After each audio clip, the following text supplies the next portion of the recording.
and kindness. He shows the way, turning clouds of confusion into a sunny day. He's got the wisdom of the real world skies, guiding us higher, helping us realize that flying's not just a dream in the blue. With Forder by your side, you can make it true. Fly with Forder where the knowledge flows, through the winds of wisdom where the passion shows. He's the captain of kindness, the teacher we need, helping every simmer take off and succeed.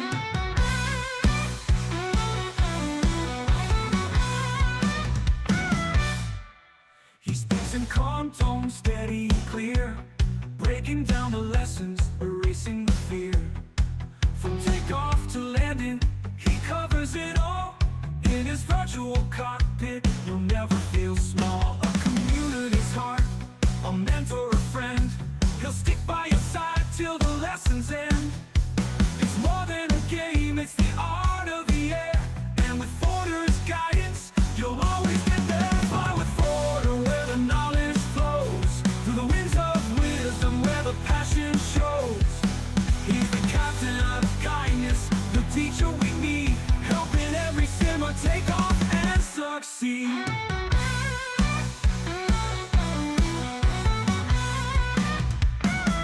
From the first cold start to a perfect flight, Forder's dedication is our joy and pride. In every stream there's magic to find, a passion for flying and a heart so kind. Fly with Forder where the knowledge flows, through the winds of wisdom where the passion shows. He's the captain of kindness, the teacher we need, helping every simmer take off and succeed. So here's the Forder, our guide in the air, a pilot of patience with a heart that cares. With every new lesson, our dreams take flight. Flying with Forder, we reach new heights.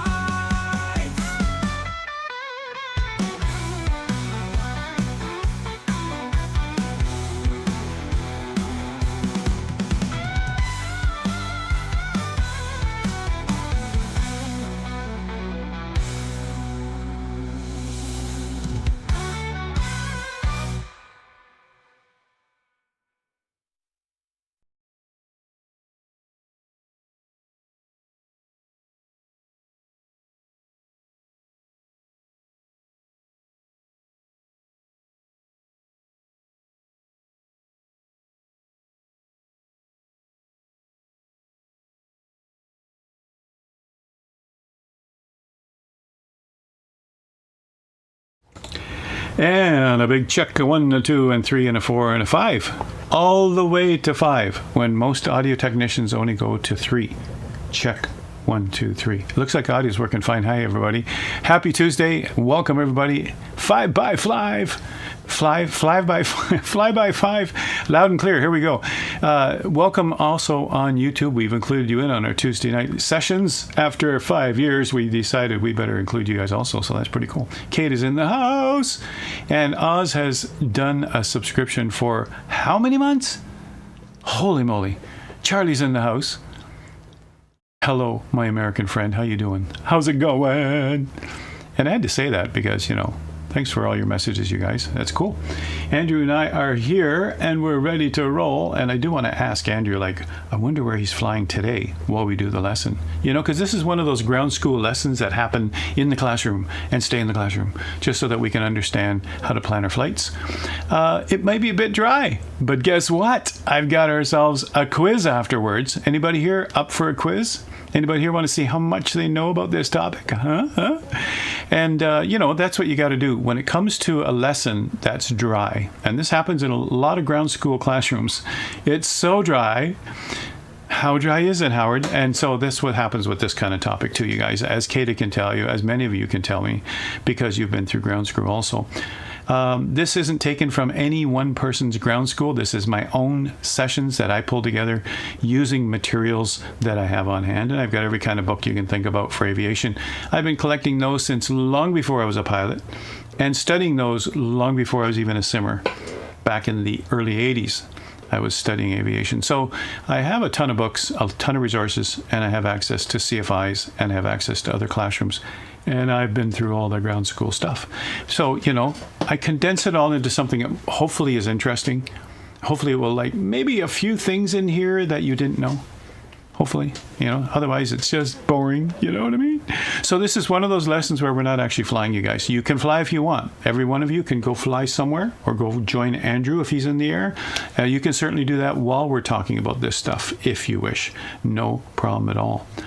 Heist just says, I just took the P1. Is that what that is? The P1 rating written quiz on Pilot Club. Bring it. All right. Kata, you're afraid to ask in case you get it wrong. What? Manx says, superb, made in the PDF, Howard. Yeah. And, what we do, you guys, we give out the PDF to subscribers. And what you do is just contact us in Discord and we give you the PDF. I will probably add the PDFs to a downloadable site that we have, that we're working on right now. Manx is working on with me. And that downloadable site is a paid site where you can pay probably $2 per PDF or something like that. So that's what we're going to do, because I put in days and days and days into these lessons, and then we'll put them there so that you can download them if you wish, and that will help support the channel too. That's what we're going to be doing going forward. We're going to gather up all the lessons that I can in the last 4 years and put them all in there, and you can pick and choose which ones you want. And that's something that we'll go see. And there's updates on the website. Holy moly, man. There's updates on the website. So we're going to be building that even bigger too. So that's really cool. So let's move over first to the main screen out of the classroom, and let's go say hi to Andrew. Hi, Andrew. Let's say hi to Andrew. Everybody ready? Hi, Andrew. And how's the cold? Andrew's got a cold. He still comes on stream. I don't know if I could do that. You know what I mean? That's you. And say a few words, Andrew, just to show you do have a cold. Oh, actually, you sound all right. You didn't sound all right earlier when you first came on the microphone, but you sound better now. Comes and goes. Yeah, and that's the way it works. Yeah. And so you guys, they still got snow in Canada. You know what I mean? He's got a cold. Oh, really? Oh, that's good. Yeah, that's great. Well, it is March. Yeah, it is March, right? Meyer Flyer says we don't hear it. Wow. What's with that? All right, try it now. Check 1 2. Go ahead, Andrew. Testing 1 2 1 2. Testing. Yeah, it's on my end. Yeah, I see it was muted. Okay. Yeah. Hello, hello. Hello, hello. Hello, hello. Hello, hello. So you see, he had such a cold that we couldn't even hear him. Yeah, he's good now. Once he says something, yeah. That's one cold we can't hear him at all. Yeah, it's really bad, Oz. Really bad, really bad. So thank you, Oz. Thank you, Charlie. Thank you, a few of you who have made comments about this lesson, because there's a lot of detail in here. And I had company for 2 weeks.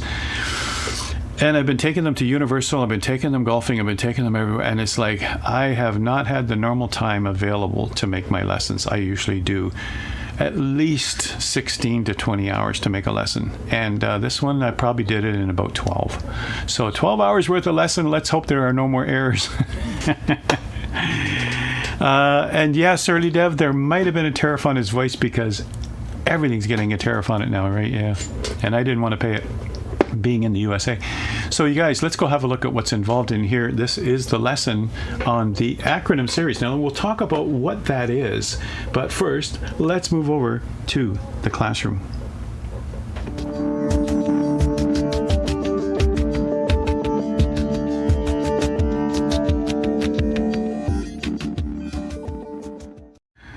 All right, yeah, we're chuckling because Andrew and I had a few words during that video break. Yeah, I started to cough, and he said, "Copycat." It was perfect. It was perfect. So, you guys, let's go have a look at this. Now, this is called the acronym series. I do this once in a while. I try to space it out because if you go to a ground school on a regular basis, it's theory, and more theory. It can get pretty dry. And in ground school, for most, at least for USA and Canada, ground school is typically 45 hours of ground school hours that you have to log, and that's all theory. It's not in an airplane. It's nowhere else except in a classroom where you learn topics. You have to study. You have to take notes, and you have to eventually write an exam. Here we're just going to do a quiz at the end, a light quiz, to see if you understand it. So once in a while I inject some of the ground school stuff into whatever the lesson is at the time. All right, the lesson could be on jet engines. Well, that's definitely a ground school topic. Jet engines, piston engines, turboprops, turboshaft. We go down the list of all the different things you got to learn in ground school. We are spared all of that in the sim world. We have not tested. Anybody can fly a sim in the sim. So we don't know most of that theory. So when I bring some of that over, we bring it over so that we can get a better feel for what we're doing. A lot of you are flying VATSIM, and you're flying the VATSIM network, and you're flying high altitudes, and you're being passed off to different controllers. Do you ever understand what those regions are? Do you ever understand why you're being handed off to that person instead of that? So part of it is because you are involved in it, and part of it is like, I don't get it. I got to an airport and there's nobody there. It could be after hours. It could be that it's an uncontrolled airport. So, Airspaces, how do they manage it all? How many thousands of flights? You ever seen those videos when you're scrolling, doing the video scroll thing on your phone, and then all of a sudden you see this animated picture of 75,000 flights at the moment flying between North America and Europe, and you just go, whoa, every one of those airplanes have to be directed properly and not crash, And I heard that Delta is now training their pilots to taxi upside down. And so, that's not funny, is it? And so, all of those planes cannot hit each other in the sky.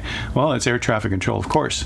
But how do they know what level? How do they know what direction? How do they, all of that stuff is all done, and it all boils down to the airspaces and minimum altitudes. Also, there are certain altitudes when you're flying that will guarantee you radio reception, guarantee you two-way voice communication with ATC. Did you know that? And so these are some of the things that are nuggets. And some of these things I refreshed my memory, and some of these things I found new. Like that whole, there are airspaces, there are routes that you can travel where the guaranteed radio reception. I didn't know there was a guaranteed radio reception because my IFR flights in real life are done at lower altitudes in smaller planes. I don't fly the heavies as a pilot. I don't fly the heavies as anything up front. I only fly the heavies as a commercial passenger, passenger who pays in the back. And so who knows that those are actual flight routes that guarantee communication. So it's pretty amazing, right? So let me go take a look now at what's involved here, you guys. Let's go look at the lineup. So what I do want to mention is at the end of this session, there will be a quiz. The quiz is online. You can use your phone to scan the code, or you can use a browser to open up the URL and just go take the quiz and just have some fun with it, right? And just see how much you learned. It also helps me to understand if I'm teaching something too complex or teaching something the wrong way. Instructors and good teachers are always looking for better ways to teach, better ways to get the point across, simpler ways to make it clear. And we try different methodologies along the way. And this is what we study when we get our teaching certificate. So this is one of the things that is compulsory for any teacher to understand. Did they learn it? I don't know if they learned it. And especially in remote sessions like this. We're all in different parts of the world. We're all sitting in our homes or in wherever we are, and we're tuning in and we're watching. And I have no idea if you're comprehending any of this. And is it all worth it? And so a quiz is good. I think I might start incorporating quizzes again. We used to use, if you remember, Andrew, we used to use something built into Twitch quiz or something like that. But in the VODs, it never showed up, so we stopped using it, right? That, but yeah, it didn't. That was the problem. It was great at the time, right, Andrew? I mean, it was like you could use your phone and do answer to questions. It was a great thing, but it only worked in live. And then you go look at the VOD afterwards, which a lot of people do.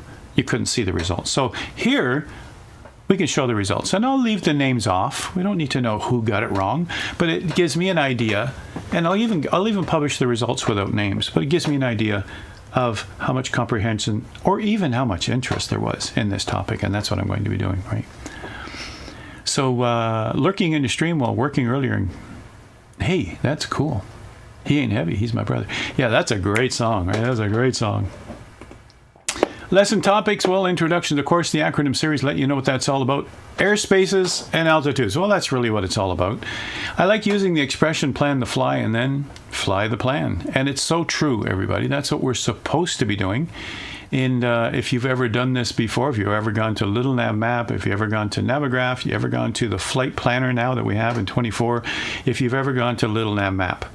And SimBrief, of course. I'm going to say of course because some of you just rely on that, like, gotta have SimBrief. Any of those is planning the fly. And then you're going to turn around and fly the plan, right? But now we can actually have more intelligent decisions about what routes to take. When you look at a chart like this picture here on the right, you look at this chart and you go, look at all the stuff on there. What does it all mean? And why is there a compass rose only around one area of the map? What are the blue lines? And what is that rectangle? And, you know, that's just the simpler ones. Let's go take a look at even more complex ones, right? And we'll go check it out from there. And KW's got something going on there in Twitch chat, and I'm just reading what that is. Added a follow to KW. Hey, we'll have to go add a follow, you guys. That'll be great. And you guys over on YouTube, I see you. Hi, hello, and welcome. And tell all your friends that we're now streaming on YouTube live. And it's the same person and the same channel that brings you your recorded videos, which I've got 3 that I'm working on right now already that will be published soon. Part 3 of the career series, which is very interesting because now that I've got hundreds of hours in career mode, I can talk more about it. Some of the tips we learned from Oz Nomad, he's far and ahead of most of us. I don't know anybody who's got as much experience or as many airplanes as Oz Nomad. So, you know, he's helped us a lot with career mode, and I'm condensing a lot of that stuff into a YouTube video on part 3 and final part of the career mode in 2024. So a lot of people are looking forward to that. People are bugging me about it. Where is it? It's not out yet. I've been collecting and gathering, and I've got approximately 48 videos that I have to condense down into 2-second, 3-second clips. So, you know, I'm working on that. Anyway, let's go take a look at what this is all about, and we'll be asking questions at the end and make sure it works. This is actually a picture from a previous lesson where we flew this beauty, and I just couldn't erase it. I had to leave it in there because it doesn't matter what you're going to fly.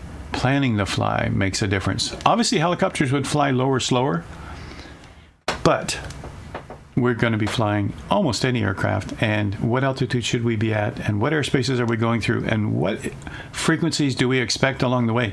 Now, the nice thing about it is ATC will hand us off and tell us the name of the next controller, the frequency of the next controller, and we know the phraseology.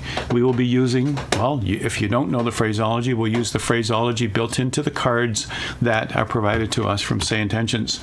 I still have to send these out to the winners of the contest, the landing contest. I didn't get addresses to send these out. All right, for second and third, get a pair of these. This is the IFR cheat sheet, back and forth, and we got the VFR cheat sheet in the US based from Say Intentions. They're very generous to hand these out, and Noiseway Mike is very generous to help me by mailing them to everybody. So please get me those addresses, you guys. It's confidential. No one else gets to know them, and we toss them away once we've used them and send you your stuff. I also have to give the winners their Orbix or SimMarket vouchers. The Orbix part is tricky because Orbix is giving away a prize to start with, but it's not worth $50, so I'm trying to figure that part out. Anyway, I'm sorry for the delay. I had company, but now I'm starting tomorrow afternoon, Thursday all day, Friday all day. I can devote to lessons, prizes, everything, clean up and get things rolling. Update the subscriber list on our credits too. So, you know, I've got lots to do now that my company has left the building, and we can get going on that.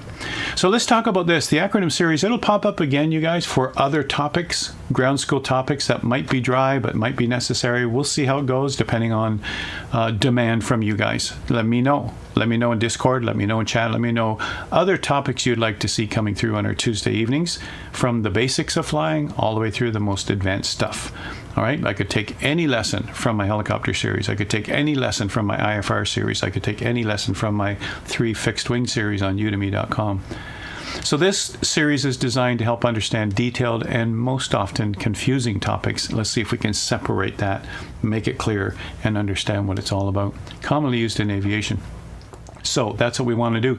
Our first acronym right here, FAA, right there by my shoulder, the Federal Aviation Authority. A lot of us just say FAA, FAA. We keep saying these things, and after a while we forget what they stand for. We probably hear about FAA when we hear about accidents, investigations.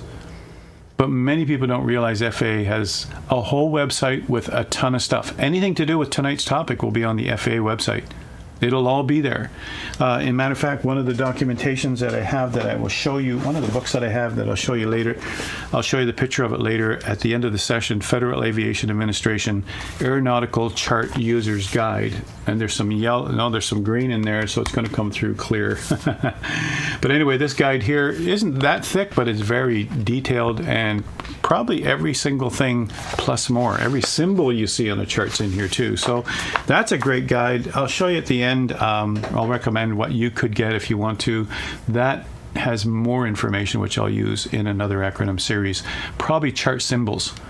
We'll do some chart symbols and then plan a fly or something. We'll do something more interesting than just, and the next chart symbol is, you know, that's never interesting, is it? But we'll do that. So anyway, here, that's our first acronym, the Federal Aviation Authority. There we go. And let's go take a look at our first of two topics. Two main topics, airspaces and altitudes or minimum altitudes. That's our two main topics.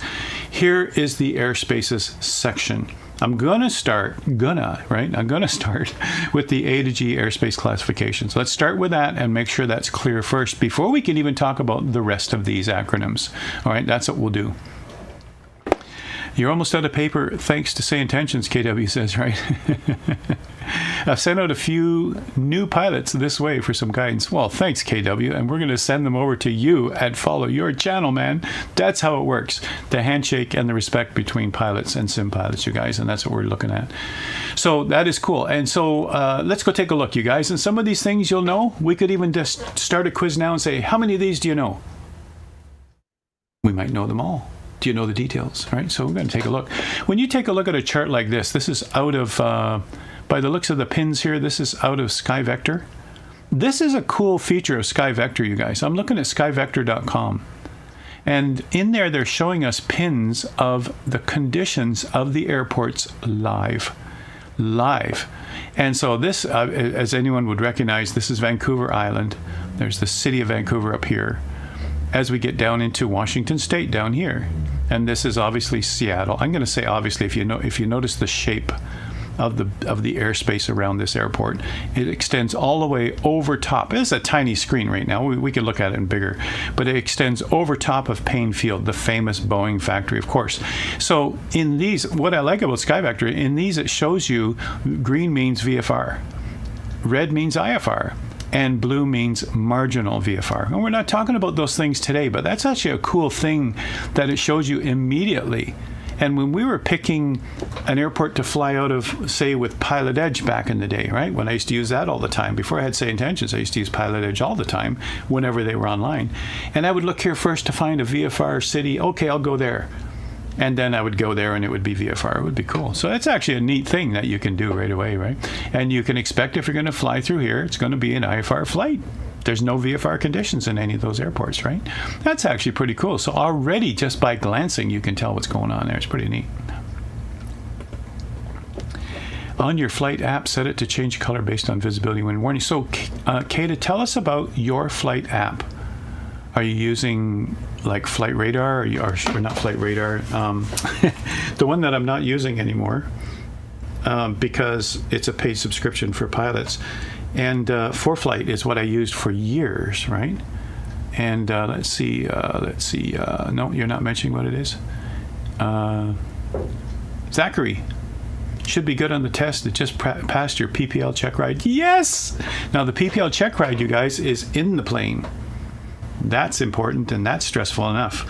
But most people before their PPL check ride have already written their written exam, or maybe they're on their way to head out and write it. And it's pretty stressful too. So the two are stressful moments for any pilot. The check ride itself is an instructor beside you that's going to test you to see if you're good. And they can fail you. Plenty of people do fail. And he just passed. That's cool. That is a big, huge milestone. He can go and rent an airplane by himself or take a friend and go fly. That is so cool. Or, of course, you can buy one, too, if you can afford them, right? Yeah. Let's see. Documents should always spell out the acronym before using it in a sentence. They should, but it can become a very cumbersome one, especially I was in the IT industry for years. If we put an acronym every time and then an explanation every time, we'd never get to the document. I mean, I agree, and I do as a teacher also, is always explain the acronym. Instead of, as soon as you talk to somebody in an acronym sentence, you probably have lost that person unless they also know the same acronyms. And this is true, you guys. In any industry, they all have their own acronyms, all right? And I come from an IT background. We certainly got enough of those, enough acronyms in that industry. And so two technical people talking to each other can fully understand what they're saying. Everyone else thinks that we're in a whole different language. They were talking Pig Latin, we let them go, and they figured it out, right? So, that kind of thing. And that would be good here too, right? A 93 on the written, Zachary says. 93? I'm not sure I got 93. Back in 1995? I don't know when I wrote mine, yeah. Way back then. Wow.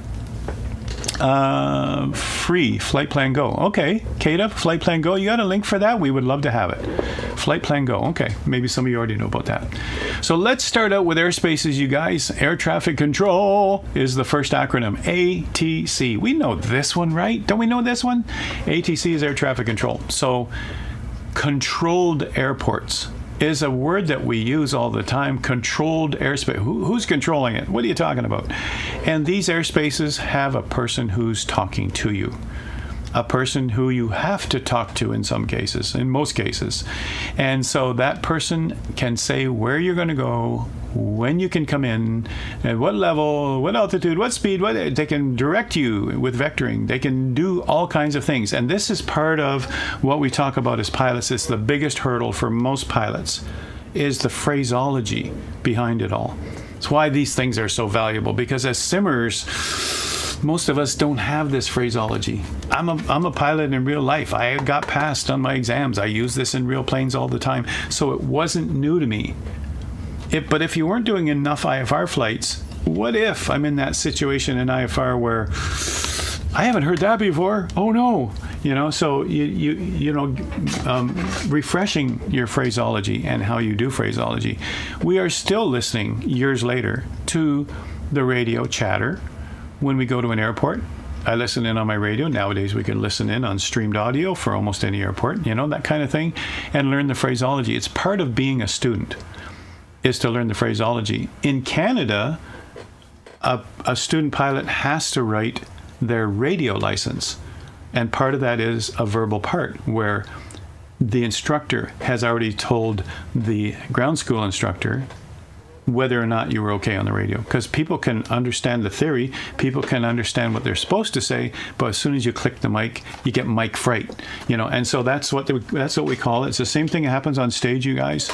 I've been comfortable because I've been on stage my whole life, but there's lots of people, they get up on the stage, you hand them a microphone, and they're just like deer in the headlights, and same thing happens in an airplane. It's one of the reasons some people quit their student studies and they never become a pilot, because they got to the part where they got to talk on the radio and they kept fumbling. They have no idea what they're doing. And it's too bad, right? Because as soon as they click that button. So keep that in mind, that controlled airspaces, you're talking to somebody. But even uncontrolled airports, uncontrolled means there's no tower, there's no person that's going to clear you in and out or do anything or separate you or keep you safe. There's nobody at an uncontrolled airport. But there is a frequency, Unicom or CTAF. That's the acronyms we use for it, Common Traffic Advisory Frequency. And that frequency is used to announce. And you'll see this in career mode too, you guys. For those of you who are in career mode, you'll get to an airport and you'll announce that you're taxiing to parking, but you're not getting a clearance. It doesn't say wait for clearance, because nobody's going to clear you.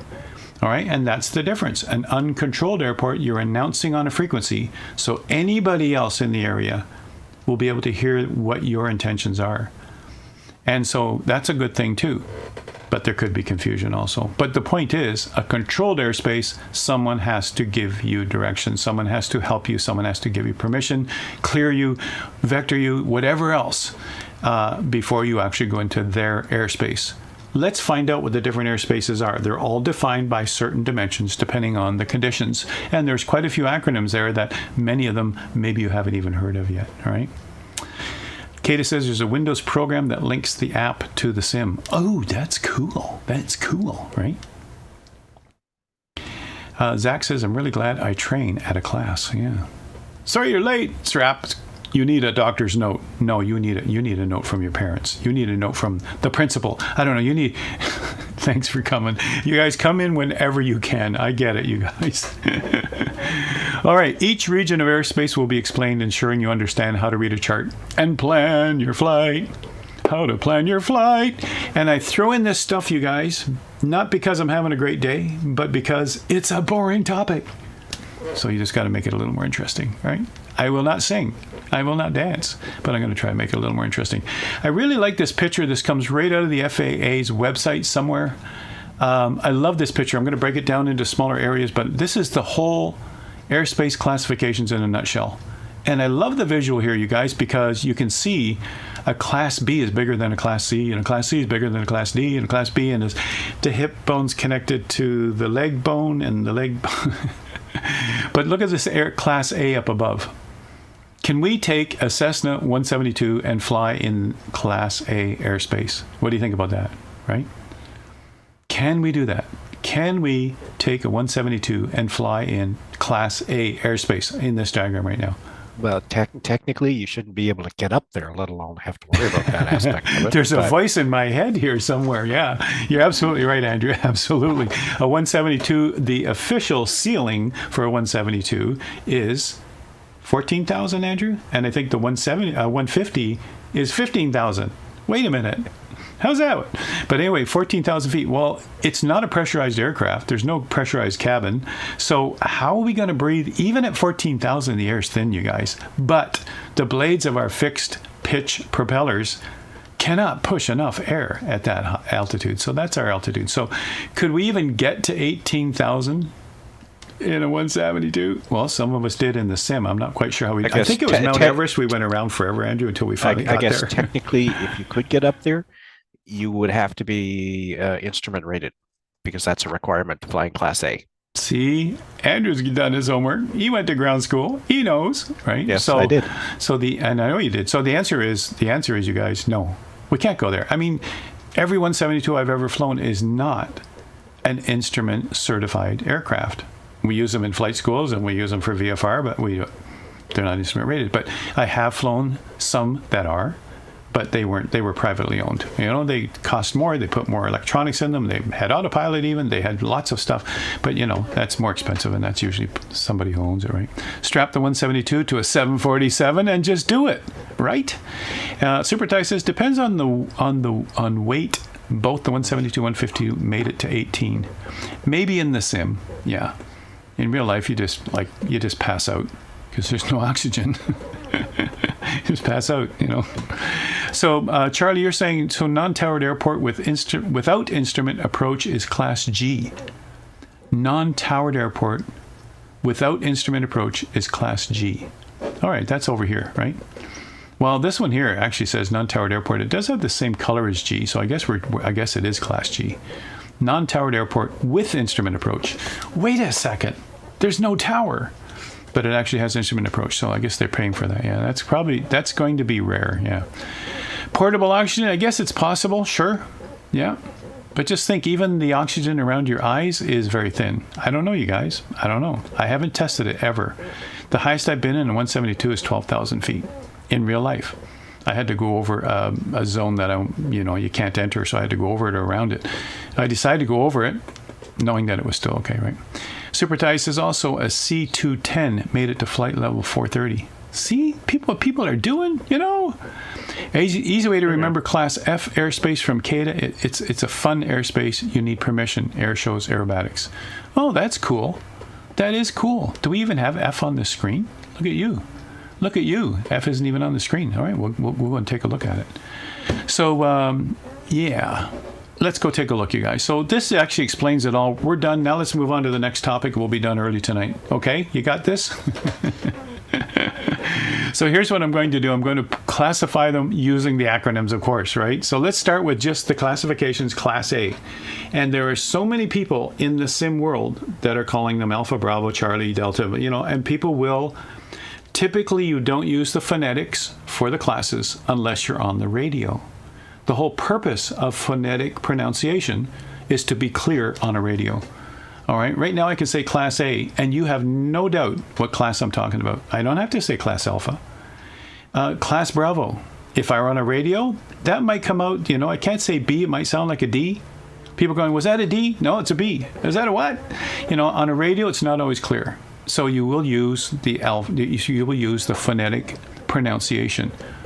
All right, but how many times on the radio are you going to say to the tower, I'd like to enter a Class Alpha? You don't say that. There's nothing in there that says that, right? So when would you ever say that? You just know what the airspace is. And so there's no problem at all calling it a Class A. In all the ground schools I've been to, all the ground schools I've attended to help them out, refine their curriculum, all of them say Class A, Class B, Class C, Class D. They don't say Alpha, Bravo, Charlie. And you can if you want, I guess, and people will be fine with it. But it isn't typically done. So let's talk about what it is, all right? So first of all, I'm going to add a couple acronyms in as they come along. In here, you'll see I'm using the acronym Flight Level, or FL. Down here, you see NM, which is nautical miles. So I'm always trying to clarify so that you're not lost about what we're talking about. So let's take a look at this. First of all, FL is flight level, add 2 zeros. And there are some people that are still confused about that. So here's flight level 600. Add 2 zeros, 600 plus 2 zeros. Put the comma in. I know it's hard at first. It's like, oh, but just think about it. Throw 2 zeros in, and then you know what we're talking about. And you can tell when you use flight levels that it's easier to write and it's simpler to write and it's not as cumbersome. All right. Now you can see in here, Class A, the definition is from 18,000 feet up to and including flight level 600 or 60,000 feet. 18 to 60,000. That's our Class A airspace. And you notice in here it says it includes the airspace overlying the waters within 12 nautical miles of the coast of the 48 contiguous states and Alaska. So this is, obviously the FAA based in the USA. This is their definition, all right, of a Class A. Now, those of you who come from, let's say, not North America, I'll say it simply like that instead of naming all the other countries that are tuned in tonight. What is it in your country? Do you know? What's your Class A? And I'll bet it's similar, because as airplanes fly from this country to your country, why would that change, right? So what is it? Anybody want to enlighten us in chat? In either one of the chats, let us know. That would be great to hear, right? And let's go up here, Class F. Okay, I'm not looking at Class F at the moment. General use case for Class F. Again, you're talking Class F. Gliders can go higher. What about Hawaii? Yeah, that's a good point, Oz, right? That's not a 48 contiguous state, and it's not Alaska. It's a good point. ICAO is good at standardization. Okay, flight levels start at 18,000 feet. When do you start calling flight level instead of feet? There's a very good point, isn't it?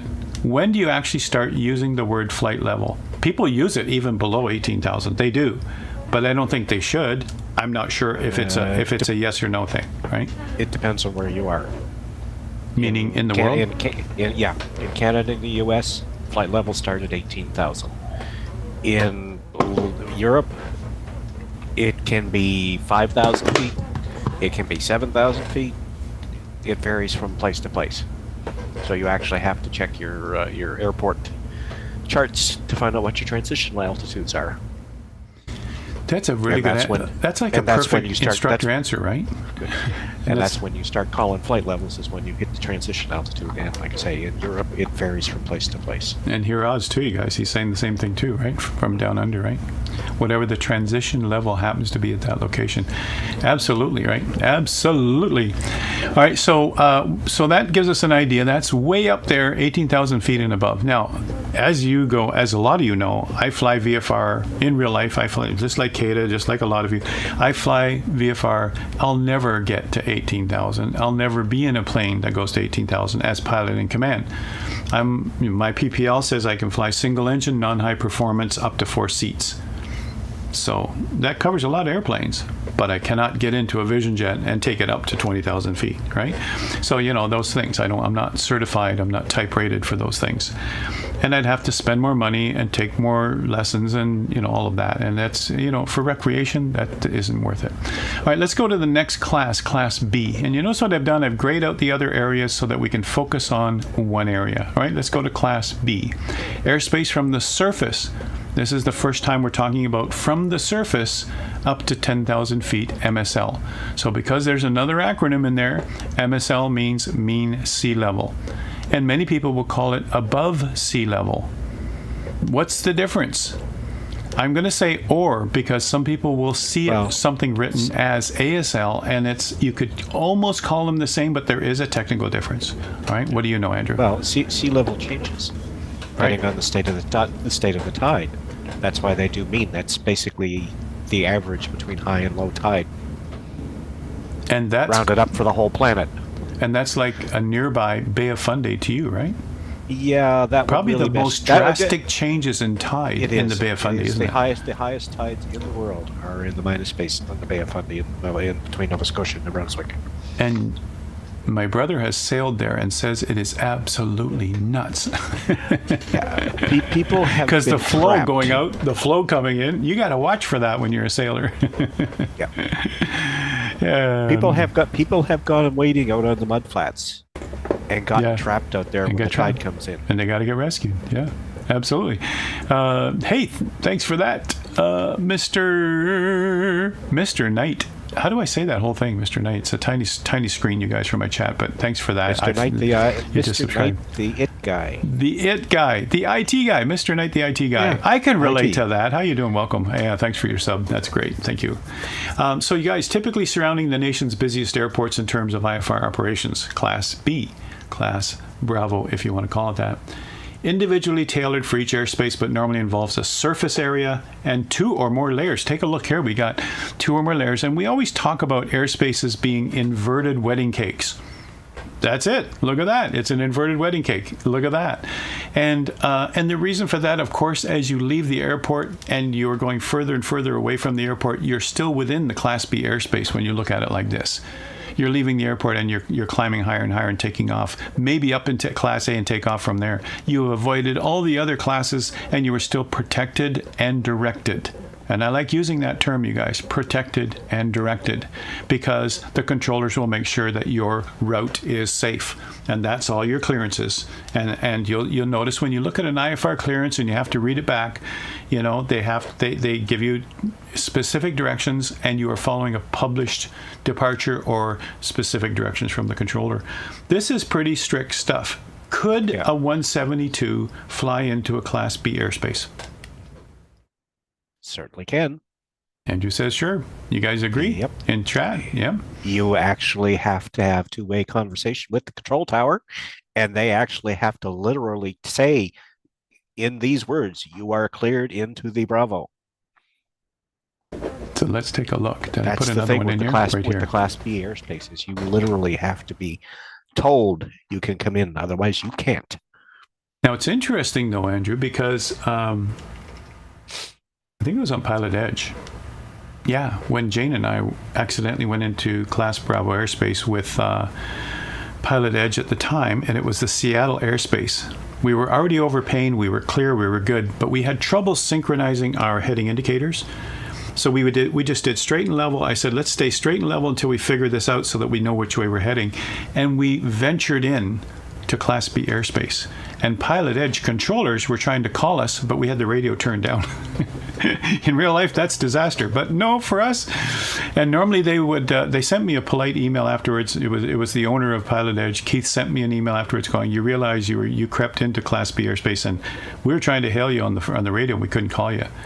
And I apologized and all the rest, and I said, it won't happen again, so we're going to make sure of that. But, apparently, as long as you've got your initial two-way communication started, if you were to say, I'm 10 miles out, inbound to land, whatever you say, and they say something back, you have established two-way communication. Yeah. Because it's kind of tricky, though, because I wouldn't just rely on that. Well, Howard said, as long as you've talked to somebody, you're good, because it's not really clearing you, is it? From what I've read, That's what you need for C, Class Charlie, is Right. two-way communications. Class Bravo actually means it has to be said you are cleared into the Bravo. And I would think, just like Mike says, they need to use your call Using sign. your call sign. Yeah. So an ATC clearance is provided prior to operating within a Class B airspace. So a clearance. And you guys know a clearance is different than just permission or just allow. A clearance actually is the word clear. Cleared Yep. to land, cleared to take off, cleared to, whatever it is you're cleared to the ILS. So, and you notice in here a Mode C transponder is required. For those who don't know, a Mode C transponder has altitude reporting. So that's what we see. Even in our 172, you guys, we see that we've got standby, on, and alt. We have a Mode C transponder on our G1000. We have it in our standard gauges that we have. They are also Mode C, so we can go into these areas. If you don't have a Mode C transponder, you cannot enter because they can't see your property, right? Zachary, yes, ADSB is Zach's in the becoming the new standard requirement. But yeah, Kata, he's also right. You do not have to be cleared into Class Charlie. All it requires is them to talk back to you with your call sign. You call them, they call you back, use your call sign, you're now cleared into the Charlie. This is fascinating stuff, don't you guys think? But Like you're on the edge of your seat, They literally do not have to say cleared into the Charlie. They just have to say, November 679 or 901. That's Appleton a familiar Tower. call sign, yeah. Boom! You've now had two-way conversation, and that's all that's Cool. required for Charlie Airspace. And Zach says an ADSB out. Now he would know the most modern Yeah. requirements, right? So that's kind of interesting too. Is that, Zach, is that built in to all aircraft now? Is that a requirement for all aircraft now? That's an interesting point because back in my studies when I became a pilot, that wasn't even a thing. So it became a thing, right? But even still today, you guys, when I rent 172s out of a flight school, most of them are old. Most of them don't have even autopilot. Most of them don't have G1000. Most of them are just conventional flight school, let's get people into their pilot license kind of thing. And so I can't go to these other airspaces because I don't have everything that's needed, right? Would only apply to U.S. aircraft. It's not mandatory in Canada yet, Brad says. Okay, see? Mike, thank you for that. Mike, he gave a sub to Zach. Zachary. That's Very cool. nice. He deserves it. Yeah. Here in Vancouver, terminal does not allow you. You do not enter. Interesting, you guys. This is what's beautiful about having such geographically dispersed audience, right? In a lot of courses I've taught in physical classrooms, they're from the local area. When I teach IT in virtual classrooms, they're from all over the world, of course. And when I do these sessions on Twitch, they're from all over the world. And it's fascinating to hear what's different, It was so interesting that how many years had I flown in real life before I realized that VFR transponder code in Europe is different than it is in North America, right? 1200 versus the 7000. And it's like, 7000? Who put 7000 in? And like, hello, Howard, us over here, it's like the stuff you learn because of a vast, this all around the world, right? And that's what's really cool, right? Now, Class C, let's take a look at that. Airspace from the surface up to 4,000 feet, AGL, above ground level, surrounds the airport with a 5 nautical mile radius. And you see these on charts with that circle around the airport. That's your 5 nautical mile radius. And so it's very simple, especially if you have a moving map display that, I'm about to enter. And a lot of, if you have a G1000, I remember the very first time I heard my G1000 tell me I'm entering a Class C airspace, up ahead, is like, oh, really? So it's good to have these little reminders along the way, that's for sure, right?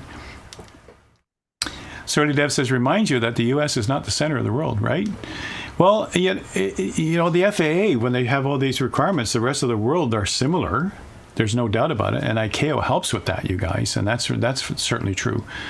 So it typically surrounds the airports that have an operational control tower serviced by radar approach control. all right, radar approach control. I don't know if that's an actual acronym, but anyway, radar approach control, have a certain number of IFR operations or passenger enplanements. So this is how they make that requirement and how they become a Class C, all right? Now, it says from the surface up to 4,000 feet AGL. Could it be lower than 4,000 feet AGL? That's a good point, isn't it? Could it be less than that? Let me ask the question, and someone might answer this for me, and we'll go take a look in a minute. Toronto Island Airport, CYTZ, Toronto, Canada. It's sitting underneath Pearson. It's also sitting nearby Downsview. That's nuts. And you're going to see a lot of places like that. Take a look at Vancouver, right? Take a look at Seattle. The Seattle umbrella is over so many airports. It's like, you know, be careful. And so it'd be interesting, wouldn't it? Does it have to be, is this a defined to 4,000 feet? Are they all 4,000 feet, right? And Toronto isn't even the center of Canada either. Ottawa is. Well, Ottawa's the capital, right? It's funny coming from somebody who lives in Toronto saying that. Yeah. That Toronto's not the center of the universe. It's not the center of the universe. It isn't. I'm devastated. So the next class, you guys, I mean, I might quiz you on this later. There's a quiz, right? All right. So I'm keeping it light. I'm trying to make it interesting, but, you know, there's a quiz. Now we'll go to this little Class D over here. Airspace from the surface up to 2,500 feet MSL. This sounds like Toronto City Centre. This sounds like Toronto, Canada. Because I'm pretty sure 2,500 feet is the ceiling. What is the difference here, right? And so the lateral dimensions of a Class D airspace are based on the instrument approach procedures for which the controlled airspace is established. And they certainly have instrument approaches coming into Toronto Island. They have a continuous stream of Dash 8s with Porter Airlines and Scare Ontario. Oh, Air Ontario, Andrew. Air Ontario, sorry. Did I call it Scare Ontario? That's why I never fly it. Yep. That's why I never fly it. Every time you mention it. Every time I mention it, yeah. Okay, so up to 2,500 feet MSL. All right. Class D is one layer. All right, so Surly Dev says the CN Tower. Oh, sorry, I mentioned High says Class D is one layer. So we see one layer here and surface to 2,500, right? And all the rest, you see a Class C back here was 2 layers. Class B was 3. It doesn't mean they're 3. It could mean they're multiple layers, right? And it just depends on the environment, right? Now let's go over and look at Class E. Why so many classes of airspace? Any controlled airspace that's not ABCD. All right, any controlled airspace that's not ABCD. So there's still a controller talking to you. Isn't that interesting? Yeah. That's an interesting one, you guys. That's going to be, you know, places like your centers, stuff like that. They look after Class Alco. Because they're not directly associated with a specific airport. And Zach says it would be center. Yep. Surly Dev says CN Tower is 1815.5 feet. Okay. And you guys, I mean, I've flown lots of times with passengers, taken a passenger up in a 172, flown around the CN Tower because they wanted to see it, put it into slow mode and go around the tower. And we wave at the kids that got their face against the glass of the CN Tower and they're waving and we wave back and we made some kid's day. And we have to get permission to do that because we're still in Toronto's control zone. Even though the CN Tower is pretty tall, right? But take a look at the height of that thing. You could open your side window and throw a rock and hit the airport from the CN Tower. Probably. But you wouldn't want to do that, Andrew. No, but I'm just saying. You'd have a phone number to call afterwards. It is literally next door. It's next door. It's a beautiful view from up there. Absolutely, right? I did a video segment once for the local news station out of Buttonville Airport, where I took a news reporter up with his camera, went around the CN Tower, he videoed the whole thing, then we came back down, and then we went into the classroom where I was teaching at Buttonville, and I did the same thing in Flight Simulator. I think it was Flight Simulator 2000 at the time. And we did the same thing, same runway, same radio communication, around the CN Tower, same clearance and everything, and we wanted to show the similarities between simulators and real. You know, it was actually a very cool segment that I was working on back then. It was pretty neat. All right, so except for 18,000 feet MSL, the Class A floor, the start of the Class A, Class E airspace has no defined vertical limit. It extends above the surface or a designated altitude to the overlying or adjacent controlled airspace. So as needed, where the controllers will be controlling, all right? And maybe, like we're showing blue here all the way up to Class A, it could stop, a defined top level could stop right here. All right, and the Class E could stop there if you wish. Yeah. Yeah, I mean, theoretically, if you were at a Class D airport and their ceiling was 4,000 feet, Class E starts at 4,000 feet and goes to 18 when you run into Class Alpha. Shirley Dev says, could you open a window for me, please? Hi says, stupid question, got to be AGL. It is, in the books it's mentioned as MSL, and that's probably a more accurate way to say it, because that's mean sea level, right? That's the average sea level of the up and downs, right? So it's MSL, yeah. Zach says MSL too. This is great that Zach's here, you guys. Honestly. Okay, so now knowing those, now the classifications are only there to give us background information before we get into the next acronyms. That's why it's there, you guys. And this is basic stuff out of ground school. We all have to know this stuff. Everywhere we fly, we got to know, okay, when I'm leaving this airport I'm at right now, even as a student pilot, what classification is it? How would we know that? An instructor will ask you that in pre-flight. An instructor will say to you, okay, where are we going? All right, show me on the map. And how are we going to, and how much fuel are we going to use? And what class are we in, by the way? And when we leave this airspace, what class are we in then? You know, these are the things an instructor will be asking you to make sure you know and understand that you're entering other airspaces. Can you even go to that airspace? Do we have the requirements to go to that airspace? Is there a need to go to that airspace? So these are all things that an instructor will ask you, but certainly after you've been to ground school and after you are supposed to know this stuff, because we're going to start flying into these airspaces and we can't just like make an accidentally fly into a Class B and go, oh, am I in a Class B? When did that start? You know, I mean, take that person's license away because they're going to hurt somebody. You know what I mean? It's important to be MSL because what would appear on your altimeter? What would appear on your altimeter? That's a good point, right? Altimeter is based on barometric pressure, right? Yeah, that's actually interesting to think about that for a second. Now, little nav map airspaces. So the first thing I want to demo you guys, and I want you guys to try the same if you've got access to, you know, some of you are working with Xbox and you're flying around on Xbox X or S, but if you've got access to a laptop or access to a PC with a browser, then I'd like you to pull up Little Nav Map. If you haven't got this program, every simmer should have this program, whether you fly X-Plane, whether you fly FSX, Prepare 3D, MSFS 2020 or 2024, you should be having access to this tool. Now, this tool is great for simmers. And the reason I say that is, first of all, it is a moving map. And as you can see here are a bunch of flights that I've done in career mode. And what I do in career mode first is I put the flight plan in, my start to finish flight plan. I look at the elevation at the bottom. I think we can turn that back on again.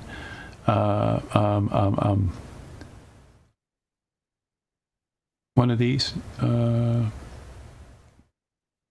navigation here at the bottom. No, anyway, I forget how to open that back up again. I can go back to a default, but I thought we could actually pull that up here.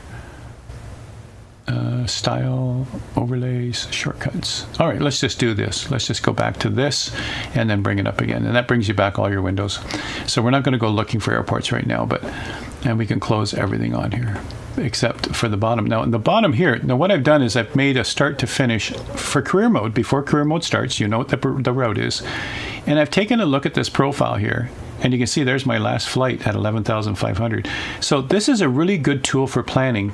Even if you're going to do a real flight, you could come in here and just have a look. All along the way there, I'm going to have to be at least, according to this chart, at least 9,500 feet on my flight. And now I have to think about, is this VFR and I'm going easterly, westerly? What's my altitude supposed to be? Like all the stuff that you need for planning, you can do right here. And you could even fly the plan here in the sim.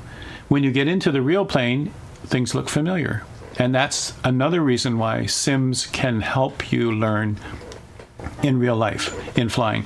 You certainly won't have all the same realism, of course, right? But you can learn about airspaces, you can learn about cruising altitudes, you can learn about the terrain that you're about to fly on by using this sort of thing. Now, it looks a bit cluttered right now. We would probably zoom in to wherever we're going to be. Wherever I started here, I would zoom in. And you would start from there and start thinking about, okay, airport information first. But you notice as I hover, it tells me information. Also, I've got things turned on up here. Do you notice that? These buttons up here will make a difference on the things that you have visible. And these are the different airspaces. And that's what I'm showing you back here on this slide. You notice in here, all I've done is gone across each button, but I've made them bigger so that you can see what they are. All I've done is hover to show you what's on them. If you click them, it just goes there, right? But I'm hovering to see what's there, hovering to see what's there, hovering, and that's what's showing you here. On this one that I'm hovering on, it's all or none. You can turn them all on or off, on or off to start with. And here we can see the airspace center, tower, general control area, military control zone, clearance, ground, departure, approach. Like, what is all, do I want all that clutter in there right now? Maybe not. And I could just say none. I come over to this one. Do I want these? We're going to find out what a MOA is, all right? Prohibited airspace, restricted airspace, glider prohibited, danger. You know, it's like, okay, I want those. And look, it's in red. So this tool is more powerful than most people know. A lot of us use it to make a flight plan. We import it into the sim and we go fly. But man, the stuff we can do in here, this is awesome. All right. And so you notice in here, here's all the different classes that I'm clicking on right here. Class A, B, C, D. Which ones do you want to see? And you can check them on or turn them all off. All right, because it's adding clutter. Maybe you've already got your flight plan. You already know the airspaces and you don't need that. All right, you notice in here something we're going to learn about. FIR and UIR. All right, wow, we can actually see what that is. All right, and I'm honestly fascinated that Little Nav Map has this kind of power, you guys. This is a free tool we can download and use, and it gives us so much information. Every student in real life should have this tool, and every student in real life should have a sim, whatever brand you like, to go practice procedures, learn from the school properly, and go practice in the sim. All right, same airport, same frequency, same airspaces, etc. Right, and that's where you really learn, you guys. But here I'm actually opening it up. Here is Little Nav Map, where you can go up to the View menu, go to Airspaces, show airspaces, and you can see all the check marks. I've got them all on. No wonder it's so cluttered. Look at all this stuff. Powerful, powerful, powerful. All right, let me just check chat here, right? Shirley Dev says you threw... Everyone, Yep. Why is it free? Because Alex, the developer, is a very nice guy. Yeah. Shirley Dev says I threw Alexander Berthel $20 for L&M. And I did when I first downloaded it back in the FSX days and the X-Plane days. I paid a voluntary payment to him. But you guys, and if it's a good product, the voluntary payment system works. If it's a good product, show your appreciation. Absolutely. I've been saying this for other products too. Meyer Flyer, you're saying Alt 4? Alt 4? Wait a minute. Don't do that. I just realized what that's referencing. We talked about this last stream, didn't we? Yeah. Go onto Facebook, and everybody who asks those simple questions, we tell them to do Alt 4. That is so mean. Paul, thanks for tuning in. We'll see you later. He's got a roll. Yeah. Kata, you should use, she says I should use it more. Surly Dev says, and of course it draws your flight path on the map. It does it all. Like, yep. If you guys notice right here, my flight path is actually there. The yellow one is my flight path, and the green one is actually the way I flew. I'm not sure what this, oh, I know what this is. Sorry guys, I just realized what's going on here. This was a helicopter rescue from the same airport. A helicopter rescue out to here. All of this is where I was flying around to try and find a good way to get into the mountainside to get the person. Successful, and headed back. That's what that was, as a separate flight. This one here is a separate flight, coming into the same airport and going out again. But that was where I did it first, and I saw what it looked like here, and I picked my altitude. You can see here I did 11.5. And the reason I picked 11.5 was I was in autopilot, and I didn't want it to bump on this mountain top right here. So I picked 11.5 to get over it, and it gave me at least 1,000 clearance. But could you do this without Little Nav Map? And that's what we're about to find out, you guys. In real life, we don't sit with Little Nav Map in real life and go, I think I'm good, and then go into a real plane. You know, we have to be sure. We have to go to real charts. We have to go to the real resources that pilots use. So one of those real resources, you guys, is a website called skyvector.com, open to everybody, and I got permission from them to take pictures and use them in my lessons and all the rest. I've been using this for years. Skyvector.com, pilots use this in real life. This looks exactly the same colors, the same symbols, the same everything that you'll see in the printed charts. The printed charts will look just like this. You go, wow, that's printed. And we always had to draw a line. We had instruments to do this. We had to measure. We had to figure out magnetic and true. We had to figure out direction. We had to do all this stuff manually on paper. All right, that's the old way. The new way, of course, is electronic. And guess what? This is electronic too. You can go here and say, I'm going to start from, let's do pane field. This is our familiar pane field up here, right here. Let's start from pane field. But what's cool, before I even put it in the plan, look at all the stuff available here. If I come over here to where it says Seattle, Seattle pane field, look at all the PDFs that are available. All my instrument approaches, the airport diagram. Here's departure procedure. There's only one. And then here's standardized terminal arrival. So these are your arrivals, your approaches, your departures, and your airport diagram. It's all here. It's all here. And it'll be up to date. This is a live website, right? It's all here. Now, this is cool because you're going to need this stuff as you start flying in the sim, and you want to have all this stuff. And certainly we get this stuff like Sim Brief. We get this stuff from Navigraph. We get this stuff from other places if you use those things. But this is really cool. Well, in this case, I'm going to start from pane field. I'm just going to put it in the plan, and it starts to make your flight plan for you. We used to do this manually. We used to do this on paper. We have paper flight plans. I had a stack of them, right? And this is how we used to do it in the old days. So I've already got my departure airport, and I'm going to head down to, we did this in a last lesson. We did a lesson once where we were flying down into here. I think we flew into Boeing Field over here or Renton. Let's go to Renton this time, right? So you just right click on Renton. Look, there's all this stuff for Renton. Oh, cool. Maybe it's not Renton. Yeah, it is Renton. I thought it was at the bottom of the water here. And so I'm going to add that to the plan. So I'm going from KPAE to Renton. And look, and now I decide that, wait a second, I'm in all these airspaces, and I'm not sure I want to go straight down. Look, we're going right past Microsoft's headquarters, you guys. Right in here is Microsoft's headquarters, right there. The center of the universe for Microsoft. So I've been there lots of times as a Microsoft trainer, you guys.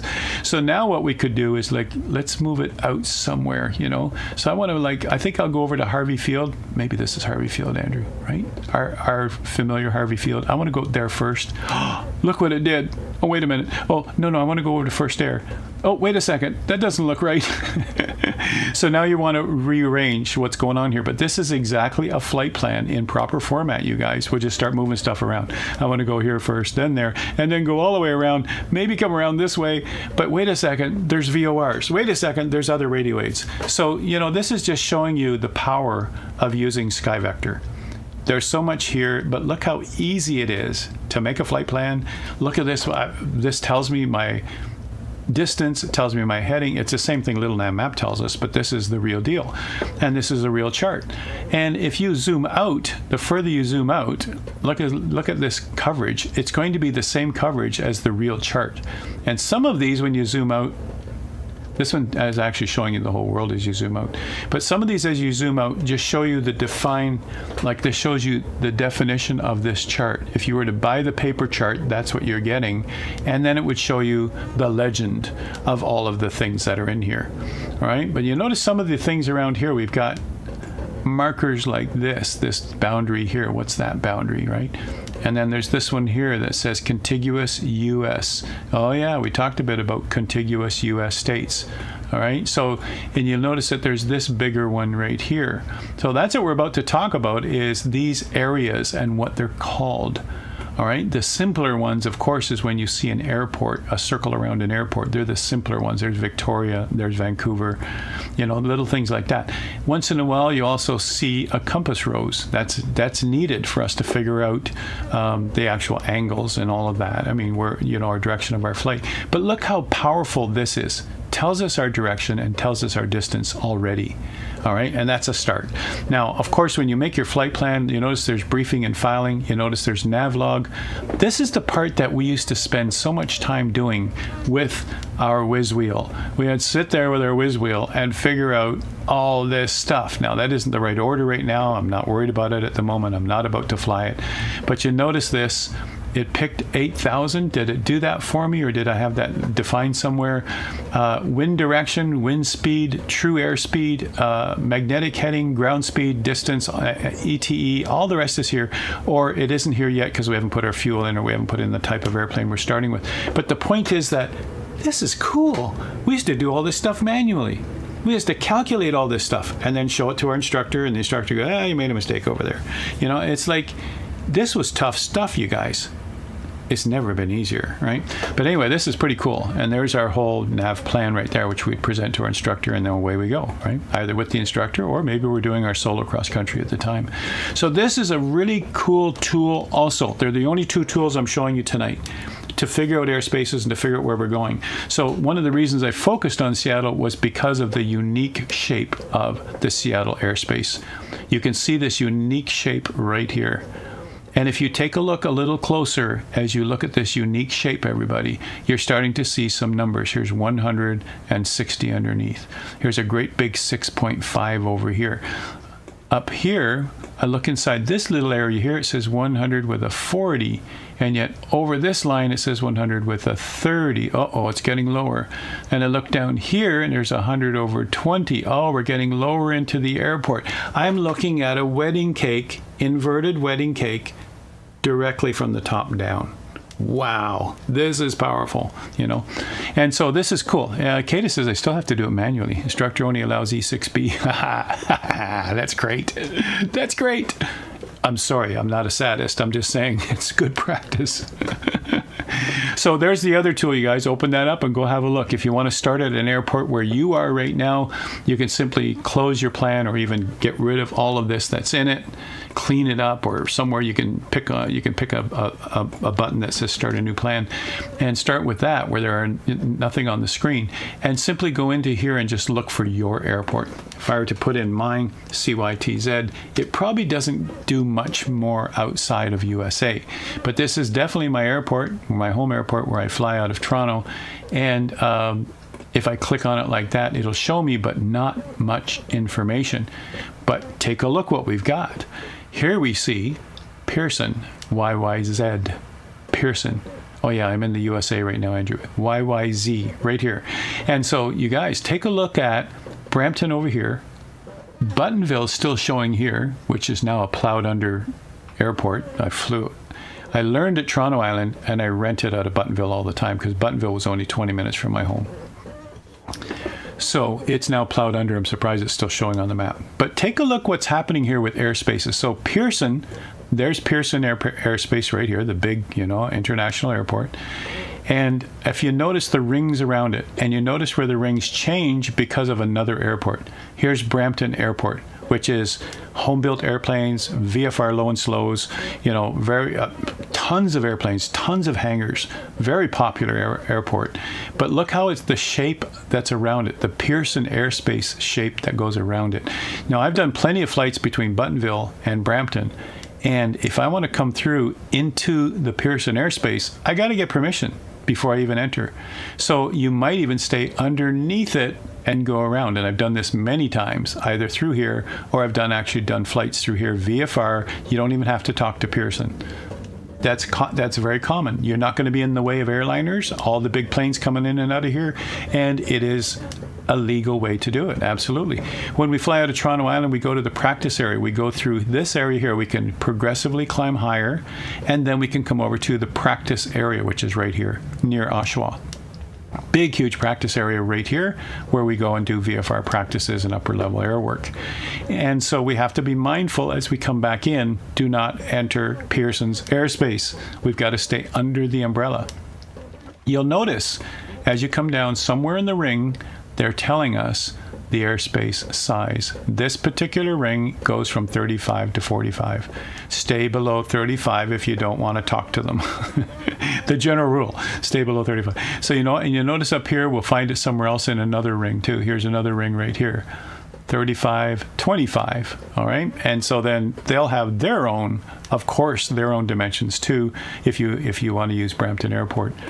And here's Downsview, you guys, the famous airport that made all the de Havilland series in Canada, right? From the Beaver and the Caribou and all the rest of them, you know, Mosquito was here.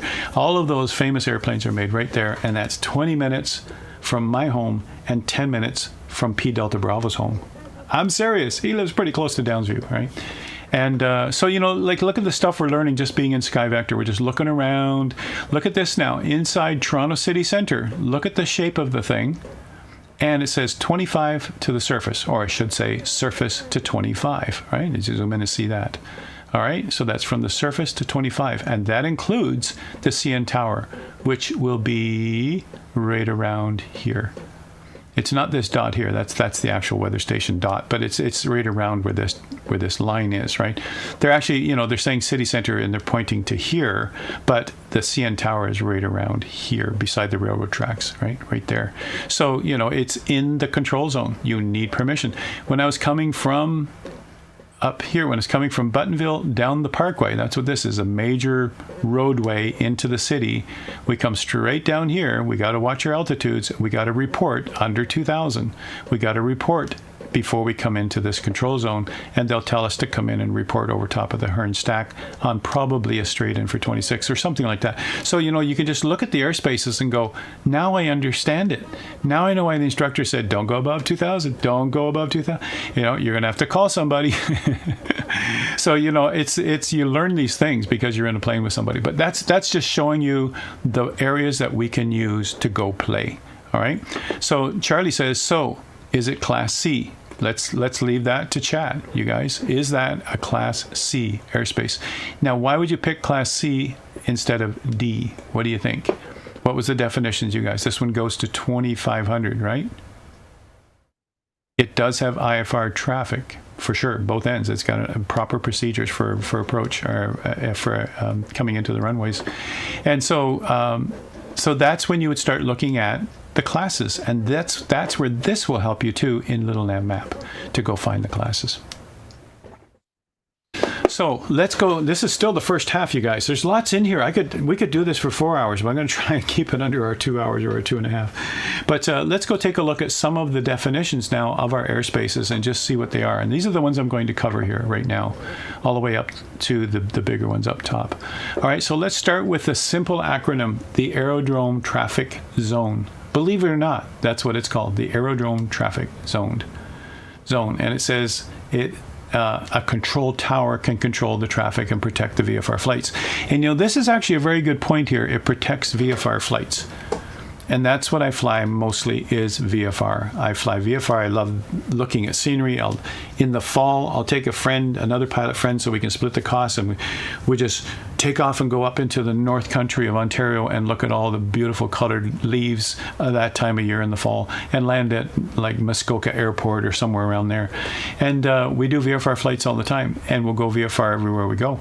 And so an ATZ, an Aerodrome Traffic Zone, Toronto Island Airport was one of them. Any airport, and that says it has a control tower and can control aerodrome traffic and protect the VFR flights. An uncontrolled airport has no tower. You get rid of this part of it. An uncontrolled airport does not protect VFR flights. It's all trust. It's all announcements. And you listen to that radio too. Someone's calling on the radio right now. They're saying they're inbound from the north at 2,000 feet to land. Is like, wait a second, from the north. And the first thing we do is we look toward the north and go, he's coming in from there. You know, it's dangerous at an uncontrolled airport, and more accidents happen at uncontrolled airports than at controlled airports, according to statistics, because it is a trust thing. There's actually been people come in on both sides of a runway, you know, like we do in the sim, and it still bugs me. It happens in real life because they didn't look at the wind. They didn't know someone else was even in the airspace. They probably weren't tuned on the right frequency. Whatever the pilot error was, it's a pilot error. All right. And they shouldn't even be doing that anymore because they're coming in the wrong way. But, you know, we have to find out where the wind is coming. If no one else is in the control zone, we have to land into wind, whatever runway favors that the most. All of that stuff we need to know at an uncontrolled airport. But just think, if it has a controller, if it even has somebody on a radio somewhere, some of them aren't even at the airport, but they're nearby, You can talk to somebody. You can find out what the active runway is. You can find out what the wind conditions are. You can find out lots of things. If there is an official controller there, they can protect you because they'll keep you separated from other traffic. They'll say traffic on your right, 2,000 feet. You look to your right, or traffic 90 degrees, or they'll look at traffic to your north. They'll tell you where the traffic is. They'll put you in number 2 to land, right? I mean, that's a cool thing about a controller, is that they are there to protect you. I was flying a VFR flight once and I was told, by the way, it was a by the way, you guys, by the way, there's a glider at your altitude straight ahead heading your way. It's like, what? Did I hear that right? I got a glider heading my way at my altitude. Like, how far away? It's like, what am I supposed to do? And as a new pilot, yeah, that inflicts fear into your heart. Is like, looking for the traffic was my reply. I'm not going to look for the traffic. I'm getting out of there. I'm changing my altitude and my direction because I'm not even going to look for the traffic. It's like, I'm sure it's ahead of me and I'm sure it's at my altitude, but I'm not going to wait for it. So yeah, lots of happy Class G airspace, Kata says. Lots of happy Class G airspace. Okay. Cool. Green button in the top right turns it over for you. Okay, I didn't notice that. But anyway, we'll just continue on. So there's our first acronym, you guys, for this part of it. A CTR, a controlled traffic region. All right, and I've drawn these very simple diagrams, you guys, just to show you what they look like. A control zone. So we've got someone talking to us, usually surrounding an airport that extends from the surface to a specific upper limit. It could be in an area with more than one airport. The CTR will usually cover all of them. And this airspace is usually dedicated to a tower controller. So it won't necessarily have two. I just duplicated this one over to here, and it's typically the same controller. Wouldn't necessarily be two towers with two controllers, right? That was for heist. Okay, thanks, Ready Dev. Okay, cool. I wasn't sure what you're talking about there. All right, so that's called a controlled traffic region. All right, CTR region. All right, that's a CTR, and this is interesting. We're gonna build on this. We're gonna stack them up, you guys, as we get more and more complex here. Let's see what this is all about. So the next acronym is the CTA, the control area. Now it's interesting. It's two words, control area, but it's control TA. Now some people will say control terminal area. I've heard that. But the official FAA explanation is control area. So I highlight the T in here because obviously that's why they used it for the 3 letters, right? An airspace that exists in the vicinity of an airport that extends from a lower level to a specific upper level. So it doesn't touch the ground, you guys. The CTR touched the ground and covered one or more airports, but a CTA, the lower level will not be the floor, and that provides protection for aircraft leaving the airport, as I've done here to show you that they're higher up. All right, you ever wonder why? Like, as a new pilot, I remember that. Couldn't remember all my theory from ground school. New pilots are the most dangerous, of course. Zach can tell you that. We've got to really watch out for them. They have the power now to go and rent a plane and take off by themselves. They don't know it all yet. They don't have all the experience yet. That dangerous period of how many hours, right? And as we leave an airport, what's to stop somebody from running into me? How do I know that I'm okay? I'm looking for traffic, and you know, the worst areas are near airports. Of course, everybody's coming in and out. So these are the things that we didn't know. We're already protected. They're going to make sure no one's coming in, like they made sure that glider and I did not see each other. Right? We need a chat where we can talk without distracting Howard. No distractions whatsoever. I'm used to it. I'm used to it, right? Whatever you guys are doing right now. CTA differs from a TMA. What's a TMA? I guess we'll have to turn the page, right? The CTA is smaller and controls smaller airports. Oh, so a TMA is probably similar. Let's go have a look, right? And this is, I love this diagram, you guys. Look at this. As airplanes are coming in and descending, look at all the TMAs. Wow. All right. So a terminal control area. So you notice I didn't put a bold on the C. I put the bold on the M. Terminal control area. Because this is how they designed it, right? Controlled airspace surrounding a large airport with a high traffic volume. Ooh boy. So we got to actually control that airspace and talk to them, right? It is where approach and departure control is provided. And we've seen this, you guys, certainly with IFR flights, and you have to go through proper IFR clearances, and you're probably using published approaches and published arrivals even, maybe. All right. Differs from a CTA. It's divided into several levels of larger areas, and you stack them up. Look at that. That's wonderful. Zach says, absolutely. You've just got a license to be a menace and don't have much experience. He's absolutely right. And we're told that too. We're told now you have a license. Be very, very careful. Yep. We're not sure what we're supposed to be careful of, but we're told to be very, very careful, like Elmer Fudd, right? Zach knows you guys. All right, pardon me for drinking, you guys. I just keep my throat clear.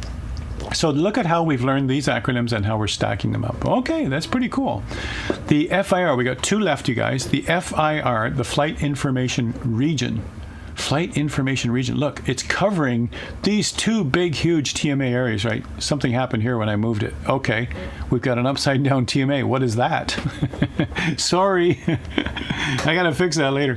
So I copied this one, pushed it here, and all my little boxes somehow got inverted. But anyway, don't mind that. The point is, the FIR, the Flight Information Region, is covering a huge area, and that's what they're talking about here. It is uncontrolled airspace of defined dimensions, with which the Flight Information Service and Alert Service are provided. But I put in brackets, you guys, okay, it sounds like a controlled airport. Nope, it's not control service. All right, that's interesting. They will advise you if there's another plane in the area. They will give you the altimeter for the airports you're closest to, but they're not going to tell you go left, go right, go up, go down, or they will not clear you to land or clear you to take off. And this is exactly what happened with the glider, you guys. It was someone who advised me there's a glider coming. He didn't tell me where to go. He didn't vector me. He didn't tell me to descend or climb. He just gave me some information that's very good to know. So ground level to flight level 245. Anybody in chat other than Andrew, who's live right now? Anybody in chat? What is this in thousands of feet? Flight level 245. A quiz already? Are you kidding me?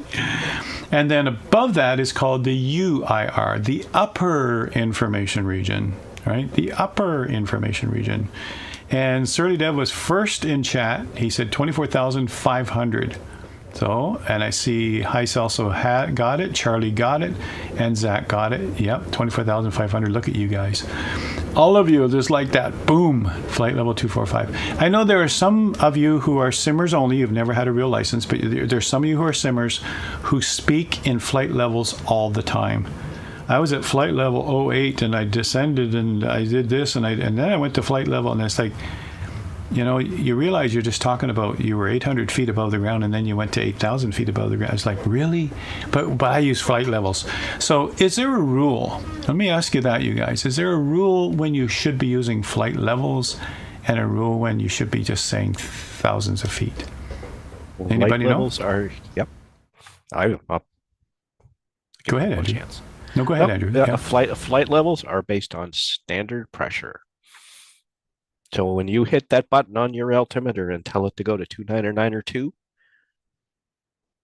because you are at 18,000 feet, you are now in flight levels. So when you come back down to 18,000 feet, you get the barometric pressure at the airport you're going to, and you reset that to 29 or 04. You're now no longer in flight levels. You're now in feet. So I do understand the barometric change, of course, right? You're going to do standard pressure above a certain level. But Surly Dev mentions transition level, and something Oz said earlier too. Transition level made a big difference there, right? Yeah, Surly Dev just using 18 as an example. That's Canada and the US. Yeah, as I said earlier, yeah, in Europe, it's different from place to place. It can be 5,000 feet, and you're going to standard barometric pressure and flight levels. Transition altitude is when you go to standard pressure on the way up, and is it transition? I can't remember now. It's transition altitude in one direction, transition level in the other. Yeah, and Oz has covered it by saying transition level / altitude. There we go. Yeah, that's cool. So it's very interesting, you guys. And so, flight level 245, and obviously, those of you who fly tube liners, that's a very real altitude that you'll fly. Those of you even fly, let's say, the Vision Jet, any pressurized, VLJ or anything like that, those are very real altitudes. For those of you who fly VFR like I do, at the lower levels, all visual, no pressurized cabins, flight level 245 isn't part of our vocabulary because we're never there. So just keep that in mind, you guys. Some people will say, what? All right, I also added in here the area control center, but a radar center that monitors IFR traffic in its flight information region. So I still put this picture in there, but it's an area control center, and you guys you'll see this, right? It differs from a FIR in that the ACC provides control service. Remember earlier I said an FIR does not provide control service, but an ACC does. All right, and this is where you'll actually hear them telling you exactly where to vector, what to do, right? The control center has the word control in it. The information region has the word information. There's the difference. Wow, isn't that cool, you guys? And so Mike says, I fly my 172 at flight level 600. See?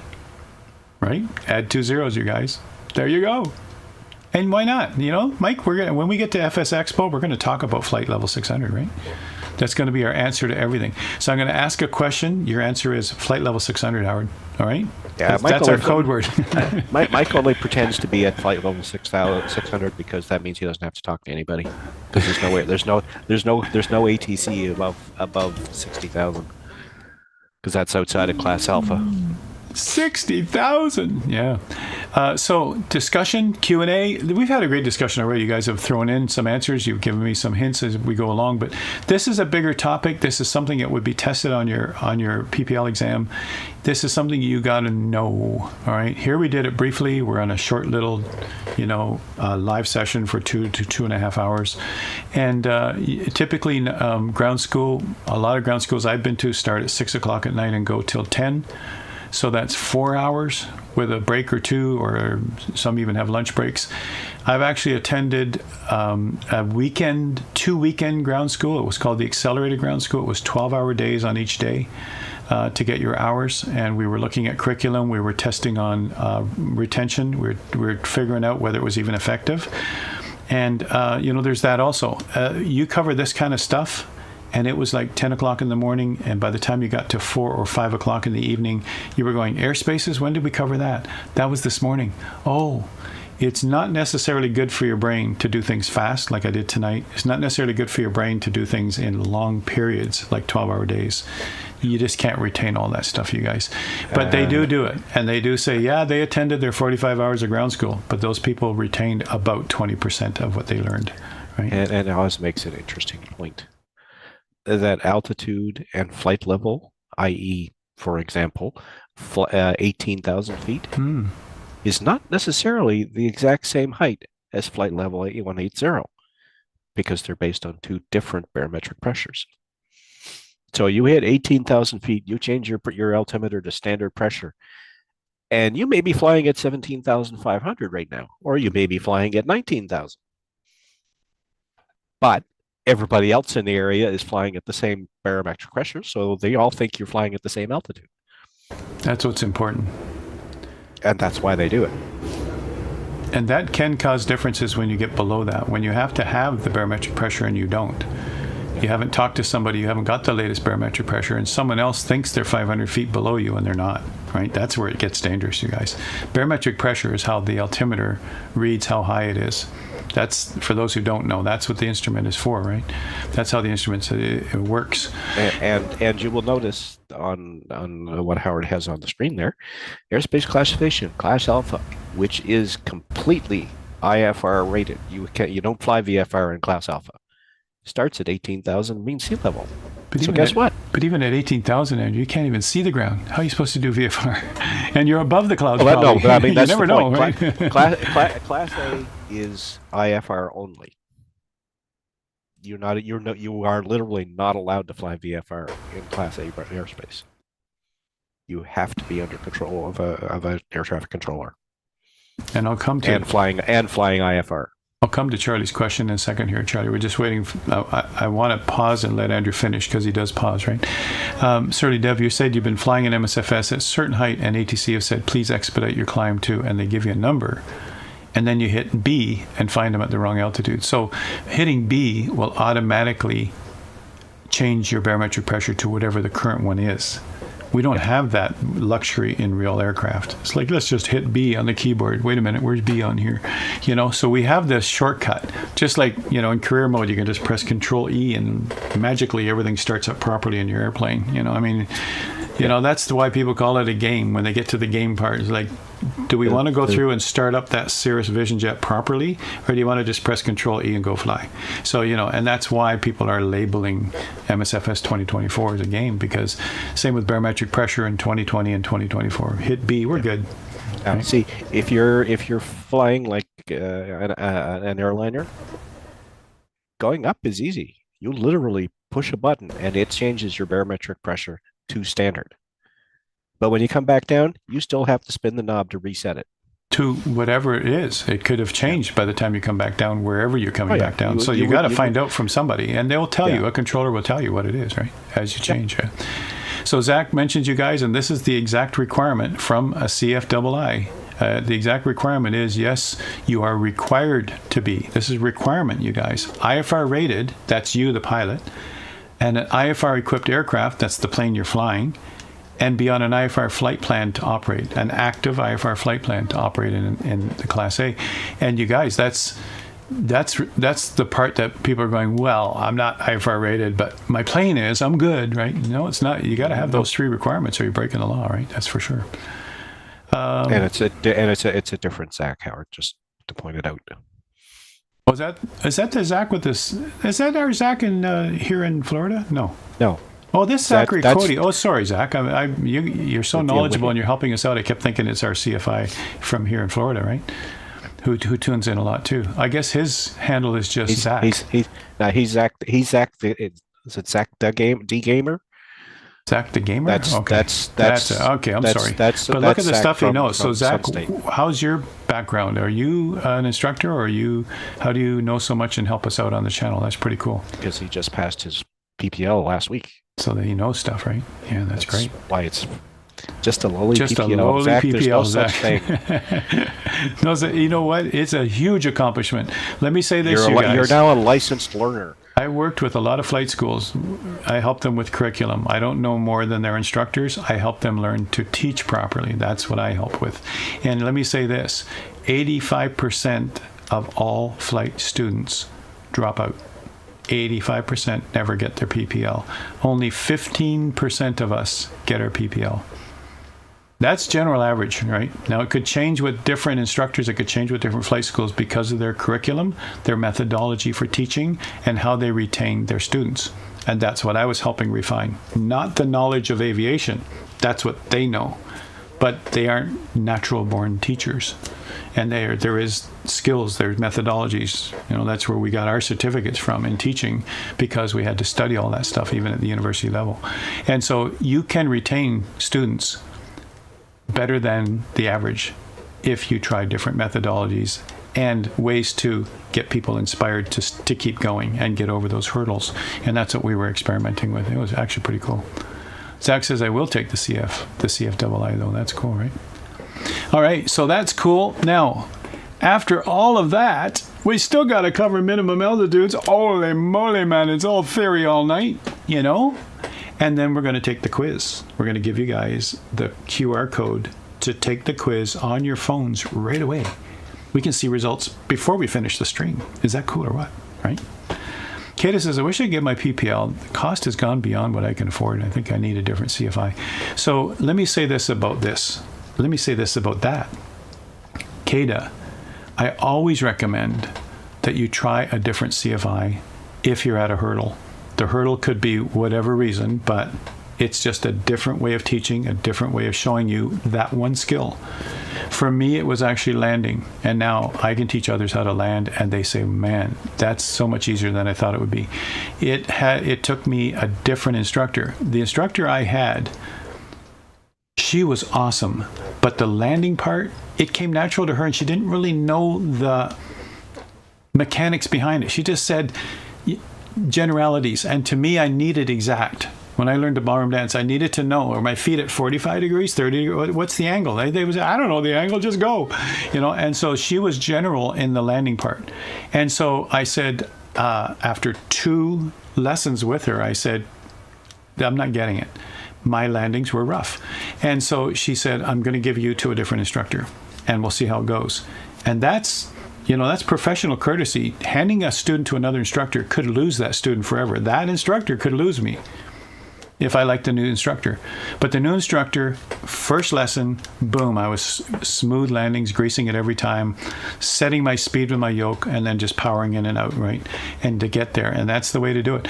And that person showed me how easy it is and smooth it is. It's my favorite time of flight because she had the knowledge to move me to another instructor to get that part, bring me back, and we continued on. And we still continued on with every other thing I needed to do with her. And so, it was something that maybe that's what you need, Kata, and you will accelerate because you'll have a lesson with that new instructor. You'll go home and try it on your beautiful setup that you have there, and then it will cement it quickly, and you can move on to the next topic. And you'll find that might help. I just did it over a period of time. I was very busy with my career, you guys, so I just did it when I could. It was pay as you go. I didn't pay $20,000 up front, or I didn't do any of that. I went and took lessons when I could. It's better to do it at least twice a week, but you might not be able to. So, whatever works, you guys. But 85% of students drop out. And there's, I can give you the top 5, but, financial's one of them. Relationships is another one. It could be hard it could strain a marriage. Anyway, let's go take a look at some of these. You guys know what all this stuff is, right? Right? Same with instructional books on all sorts of subjects. Used to read 2 books on a given subject, would often find that something that didn't make sense in a product or a light bulb moment in another. And it's true. Yeah, absolutely true. Mike says, no need for a CFI, just bring my mentor up with me. Hasn't failed me yet. So Mike's talking about the Say Intentions mentor. I'm guessing, Mike, you're using me as your mentor because you've told me that before. So you hear my voice already. You must be tired of it. And you guys, the mentor feature, you don't have to use me as the mentor. There's Two-Tone Murphy. There's other people in there. There's professional. There's funny. There's all kinds of mentors that are built into Say Intentions. Use them as your mentor. Ask them anything. And they know more than we do. Mike has asked his mentor, which is my voice, it was recorded, has asked me anything, and I tell him stuff I don't even know. It's actually a really cool feature of Say Intentions. And I've actually listened and said, wow, I know that GPS system inside out. I've never studied it before, but somehow my mentor in Say Intentions knows it all. That's pretty cool. So yeah, that's a handy thing. All right, so let's go take a look at the few more acronyms before we finish up. We're talking about minimum altitudes now when you look at a chart, you guys. Minimum altitudes, all right? And so we look at this. While planning our flights, we may find these acronyms and symbols on our charts. The first one is MHA. And MHA is a minimum holding altitude. So when you are sent to hold, it could be a VFR hold, but in most cases it's a published hold that you see right in your charts, whether it be a missed approach hold or whether it be a hold along the way on your approach as you head in toward the airport. At any time, ATC could tell you to hold at that VFR, or hold at that VOR, or hold at that GPS checkpoint, or hold at that published hold. And you'll see printed right on your published hold paper, you'll see printed right on it the recommended minimum holding altitude. Now, ATC might direct you to hold at 4,000 feet. They might already have 2 planes below you.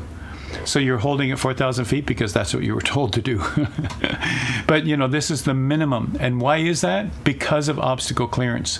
Lower than 2,500, somewhere in this horseshoe holding pattern, there's an obstacle. And this is keeping you away from that obstacle by at least 1,000 feet. And that's the whole idea behind it, right? It ensures sufficient clearance from obstacles in the holding area. What's happening in chat? Some of those mentors know way more than their real life counterparts. Don't ask them for marriage guidance, though. Oz, have you asked them? What should I do? What should I do? That's funny. It's picking up my squeaky chair. Yeah, Super Ty, this is my chair that has my collective and my cyclic, and it's old, and it is squeaky. I'll have to oil it. And it has the mounts on it, and I just don't want to buy another chair, but I'm going to have to oil it. So thanks for the reminder. Yeah, sorry, you guys. When I move around, like when I'm laughing and stuff, then some kind of, there we go, squeak. Yeah. Oz says, I have. Divorce becomes final next week. What? That'll happen. I hope that's a joke. All right, so minimum altitudes. Let's go to the next one. MSA, minimum sector altitude. Now, this is very common. The next couple of acronyms are very common, the most common, I'll say, that we use even in VFR flight. And what this is, it's telling you a safe altitude that protects us from obstacles within a 25 nautical mile radius of a radio station. As you can see, this radio station is a VOR. Now, tell me about this symbol, you guys. Is this a VOR? And what else is on the VOR? Anybody know what this symbol means? This is it means something when you see each symbol. Why does it have the black little parts on it? What is that? And Charlie says VORTAC. All right, so he knows, right? And it makes a difference too. Will this give us DME information? VOR with TACAN? So, you know, what does that do? But that's just a side quiz. But the point about this symbol that you're seeing here, you guys, in this example, I'm saying between 360 and 270. So in this sector here, between these specific area here, 7,900. All right, we should not go below the number that's here. Yet over here, we can go down as low as 6,900. Do not go below 6,900. Now, somebody might not be telling us this. This is just when I plan my flight, what is going to be my altitude? Why am I flying through this area at 4,000 feet, right? Now, you might even say, oh, I flew through there at 4,000 feet, Howard. Yeah, it's okay. It's like, wait a second. How do you explain that to the authorities when you hit something? It's like, Charlie went through here at 4,000 feet. He didn't hit anything. You know, so I mean, it can't get to be that, you know, down to that bottom line. The point is you want to have safe flight. And so that's why they publish this stuff for us. All right. Obviously here you have to be even higher. There's something over here between 180 and 360. That whole section right there. And 25 nautical mile radius. But the point I want to make here also, which I didn't write in here, you guys, is that make sure of the radio station. All right, this is MSA TRM. What does that mean? And what is this radio station? Where is it actually listed? Am I on the right VOR when I'm planning this, right? That's important too, which I've seen students make that mistake. They're on the wrong VOR. They pick the wrong altitude. Oh, it's not that one, right? Minimum clearance of 1,000 feet from the highest obstacle, which is pretty cool, right? Yeah, it's true, Charlie. TACAN is a military thing, but does provide DME for civil aviation. That's cool. Yeah, so Heiss is mentioning TACAN is like DME with a question mark. Yeah, and Charlie answered that for you. This will appear on your approach, SID, and STAR charts. Now, there's two acronyms. I didn't explain them on the page, you guys. This is Standard Instrument Departures, which we saw one for Seattle. Remember? There was was it Star 9 or something like that? That was an instrument departure, a published procedure on paper to leave the airport. And now the tower doesn't have to say to you, climb to here, do this, turn to there, do that, and by the way, and then exit the airport. They don't have to give you all these foolish little instructions. It's right there in the published departure. And they would just say the name of the published departure. You're cleared to depart using that departure, right? That's cool. It saves them a lot of talking, and it's established and it's predictable, and follow it. All right. Now, same with STAR, which is your approach charts, and there are plenty more of those typically than departure charts. There's a STAR chart, probably 2 for every runway, it seems, right? Everywhere we go in the bigger airports. And, you know, that could be for different reasons, for the precision approach or non-precision or whatever else. But the STAR charts would have this also, because you're getting closer to the airport and VORs are nearby. And how high is the VOR station? But it's not just the station, it's the surrounding radio towers or surrounding structures, like the CN Tower near Toronto Island Airport. How high is that? And we've got to be careful we don't run into it, right? That gives us our minimum clearance above in that section here. Standard terminal arrival, right? Absolutely. So thanks for defining that, right? Beautiful, Charlie. And we can go, when I was looking at those charts in SkyVector, that's what those are right there. Let's go, well, they might not have any here. Oh, they might have some here. I was surprised to see anything here in the Toronto area because typically SkyVector is USA based. Let's come down here into the US, and if we just go... Toronto is close enough to the continental US. Halifax is the same way. There's if you go to Maine, Nova Scotia is covered in that chart. In that chart, yeah. I don't see an arrival here. I see all these are approaches. Just remember the difference, you guys. This is a standard instrument approach procedure. This is approach the runway. Just remember that. Memory aid. Approach the runway. Arrive in the area. All right? Approach the runway. And you can see all the different runways here. And there's a document for each one of them. And they show you how to get in there and out of there, right? Depending on whether it's a GPS or a localizer or whatever. Here we have a departure procedure for whatever airport this is. Frederick something. Yeah, here it's in the US just south of the lake. And you notice that they have one departure procedure right here. Xerox 8. And that's how you would say it on the radio too, right? So that's cool. That's what we're talking about with SIDS and stars. And I thought I'd mention that because I'm using the acronym. I'm going to make sure we talk about what that acronym means. All right. Next one, MEA, minimum en route or en route, however you want to say this. We can find the MEA on airway charts. And here we're seeing it right here. All right. Guaranteed. Now this is interesting. Stay between, if there's a minimum maximum mentioned, stay between those two and you will have guaranteed reception of radio aid signal, guaranteed two-way communications with ATC, and protects us from obstacles along the route. So it's advisable to follow it.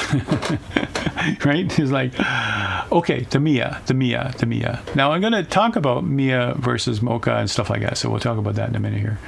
So the MOCA, minimum obstacle clearance altitude. Minimum altitude that provides us with vertical separation from the highest obstacle in that section of the route.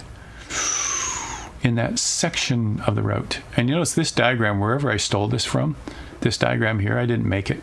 Probably from the FAA websites where I get most things because I'm allowed to use them. We're all allowed to use them. They say, if you talk, and I've talked to FAA officials because I work with them at Lakeland for the Sun and Fun.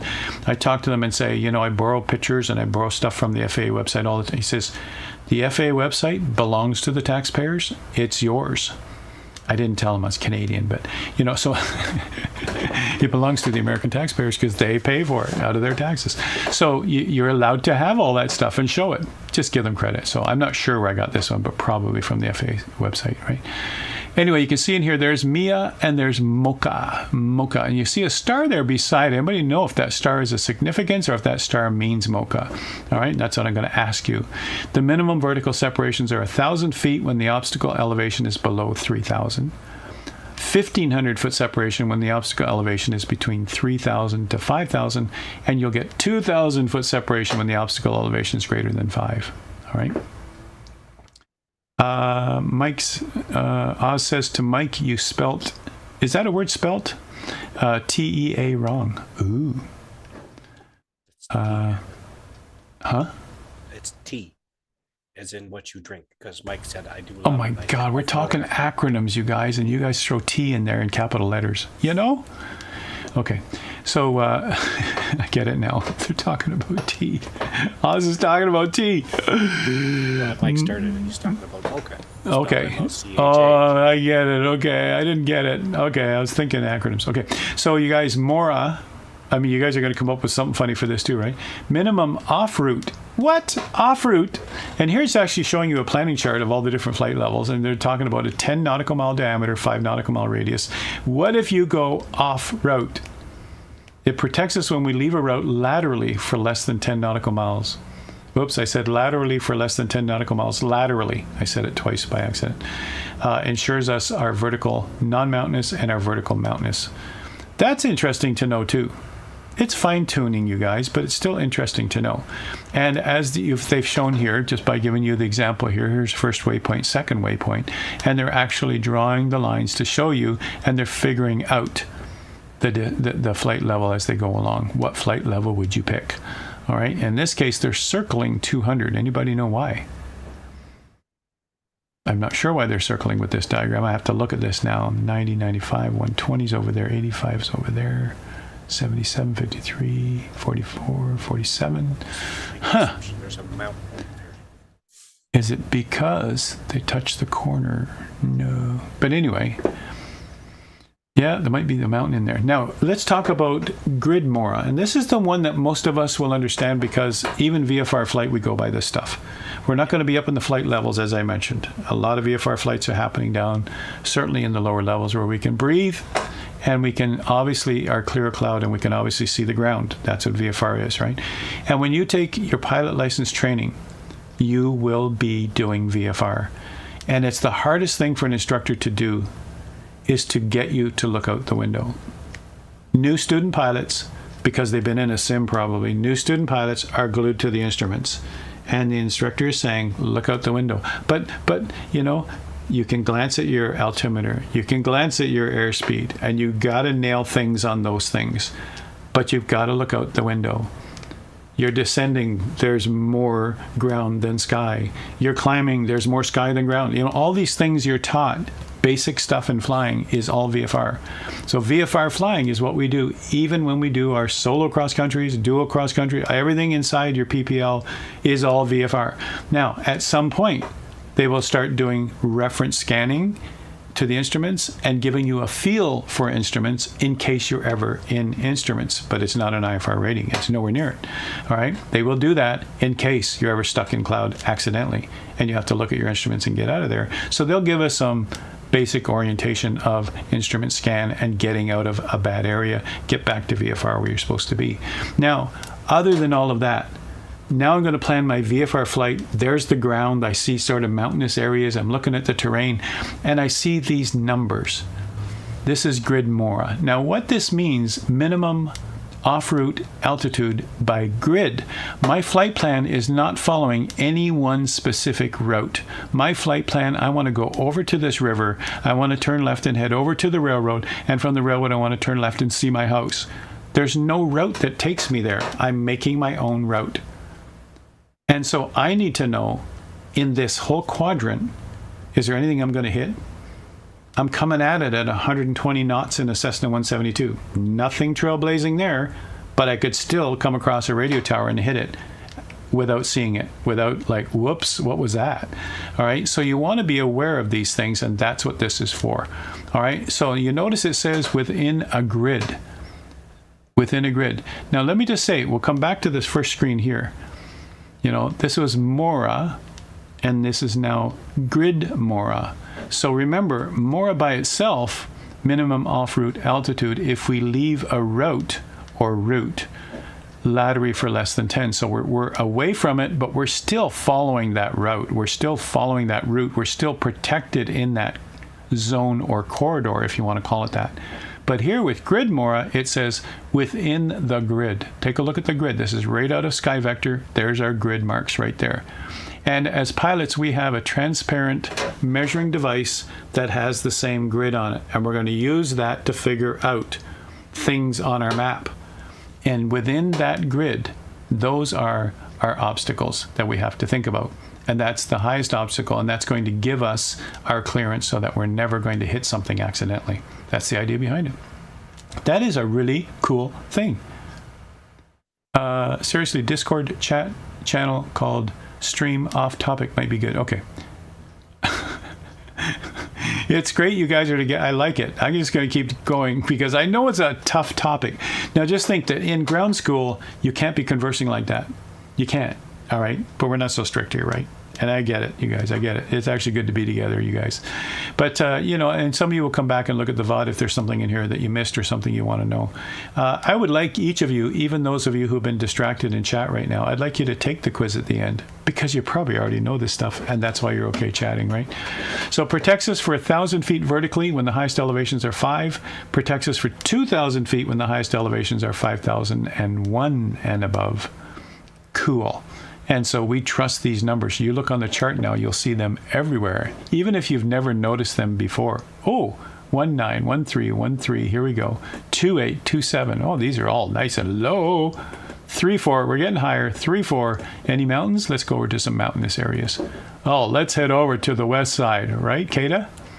Look at that airspace. What's that all about? Look at all these little airports. Look at them all. the stuff we're learning. All right, let's just get over here. Maybe I better zoom out a little more. Let's go to a mountainous area. I probably have a few flight plans in here already. No, I don't. But look at the relief in here.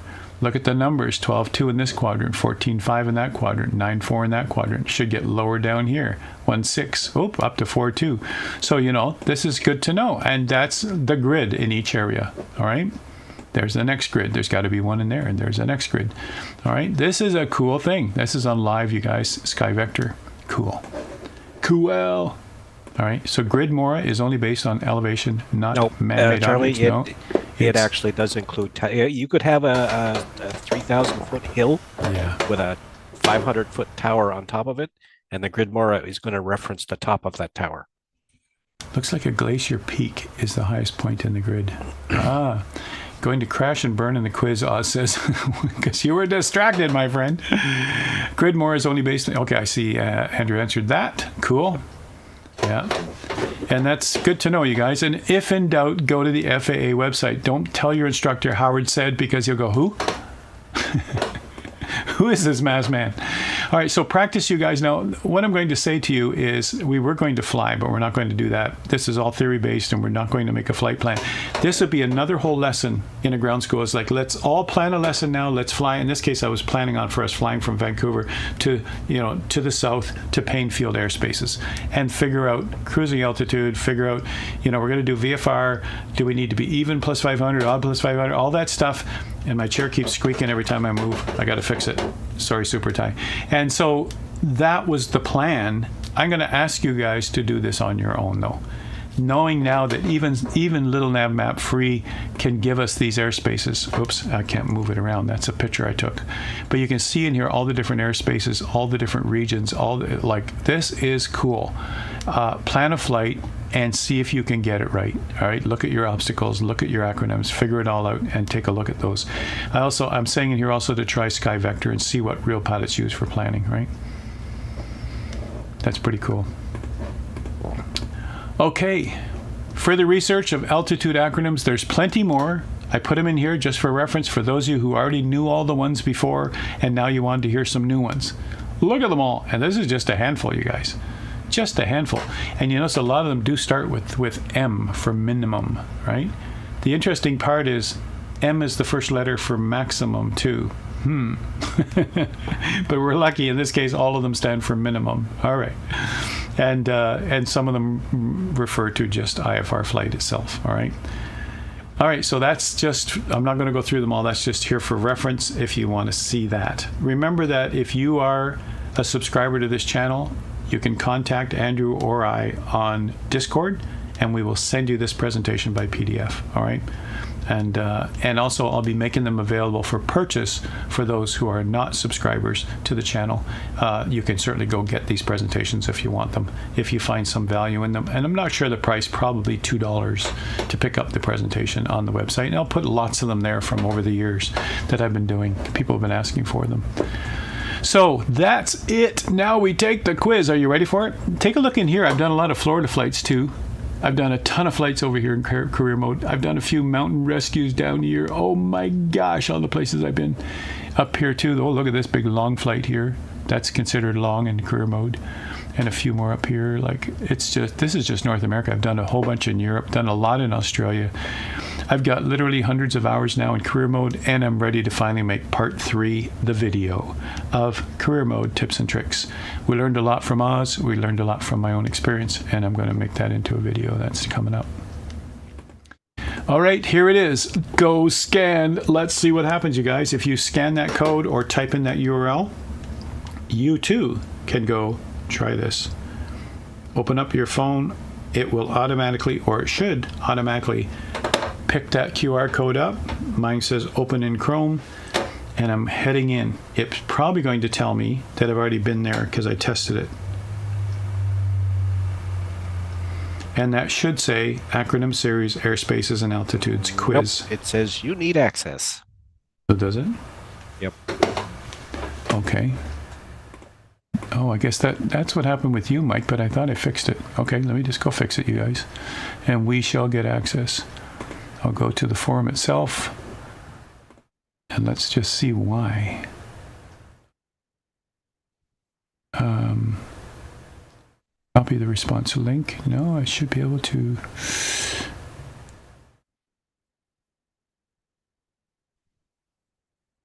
I've already copied the responder link, but let me put it back in here. 3 would like access. Okay. 3 would like access. Message to everyone except all. Okay. There's 3 of you. All right, give access. If any more come in, then I'll just give you access. There's another one. Done. Did I give you access?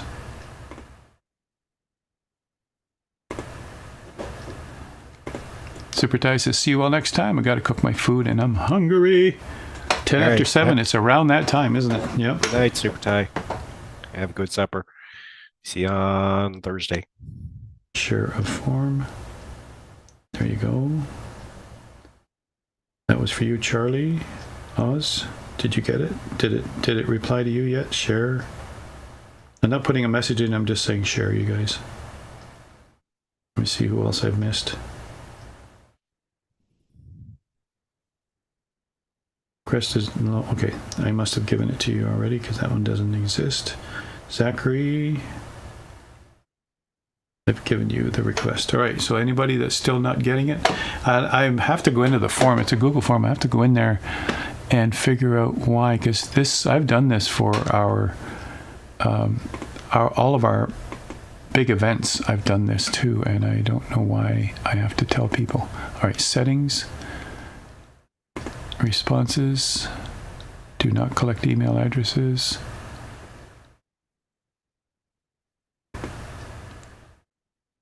Response editing requires sign-in, no. Don't limit it to 1 response. Form defaults. Let me just see you guys. There's nothing in here that says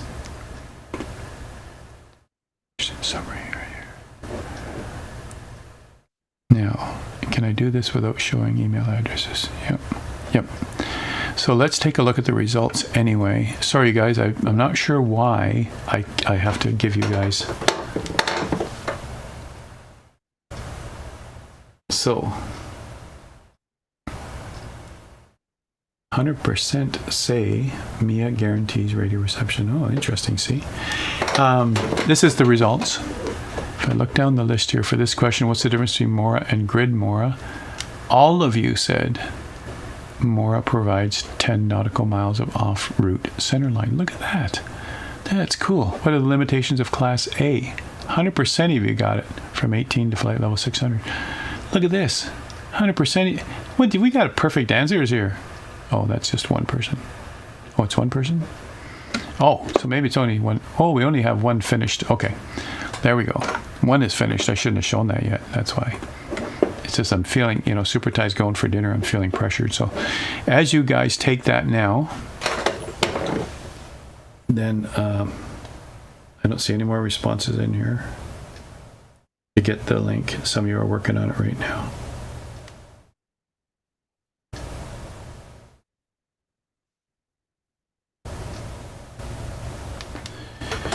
These are the references that I use for lessons, you guys, and I used Little Nav Map. I used the Aeronautical Chart User's Guide. This is a printed publication that I have in my collection. I also use the GLAIM or the GLAIM or the GLIME, whatever you want to call it, Pilot Handbook, which I find is very comprehensive. It's a thick one, you guys. That baby is this thick, This is a good one. This has everything in it that you could ever want. So if you ever want to get that one, if you have to eventually buy one, everything you'll ever get in ground school is in here. And, it's actually, I've been using this over the years to build lessons for sure, as many CFIs do too.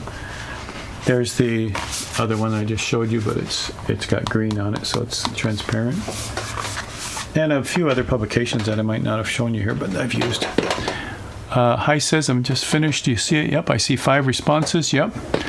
I'm just going to wait till we have all of them finished. Let me just do a refresh. I've got 5 of you so far. Aha. And it doesn't say who made the bad answers, so we can look at it just to see how it went, because we do have some variety now. We've got 5 of you who responded. I'm just going to wait a second. I'm refreshing. I've still got 5 responses. Okay. Sorry, Dev just submitted his. Mike, did you try it? Oz, did you try it? He says I'm in, so he's one of them. I don't see your names. I've intentionally said don't show names because I don't want to single any person out for making a mistake, you guys. I just want to see if the information is there. You guys might have already known it. I might be just doing the same stuff over, right? He answered it on an account that isn't under his name. This name. Okay, cool. Cool. I'm not keeping track, you guys. I'm not going to give points. I thought of doing that on Tuesday nights, but some people can't make a Tuesday night, so they can't compete for the points, right? But, you know, I've done that before. I've put you into teams, and I've given teams rewards. We could try that sort of thing again. It's tough to do because not everybody can show up for these lessons all the time. But all right, I still got only 5. Is there anybody else still doing it? If you're still doing it, I'll wait 1 more minute. Submitted. Okay, I've got 5 responses. Out of how many of you are here? What? There's 44 of you watching right now, I think, Andrew. What do you got on your screen? Yeah, that's what it says on mine. Yeah, 44 watching, and then a few more over on YouTube, and we got 4 of you brave enough to go and try it. Come on. So the dev says some can't show up. Sometimes I nap, and sometimes Super Ty has to run and make his food. Yeah. And it's true, right? This is why, yeah. Look at Charlie says, chickens. Oh, boy. Challenge or what? Peer pressure. Peer pressure. I got 6. All right. Someone did finish. Okay. Good to wait. All right. I don't know. When we see Charlie at FS Expo, you know, somebody's going to get back at him. And you call me a chicken. The chicken dance. It's not playing because on Tuesday nights, while I've got the lesson screen up, we don't do any of the audio stuff because it's an interruption. But it's the chicken dance. It's a lot of fun. What? I can't even turn it on. It isn't even something I can turn on, you guys. Anyway, I've got 6. I'm going to stop at 6. I want my points back. Okay. Sorry. It used to be a known thing. I should say it at the start of it, right? Yeah. Zybok is in the house. 6 responses. Here we go. All right. The first question was, what is an ATZ and a CTR? And there are some really interesting answers here, but this is the right one. All 6 of you got it right. Aerodrome, traffic zone, and control traffic region. You got them both right. All of you got that one right. 100%. Way to go.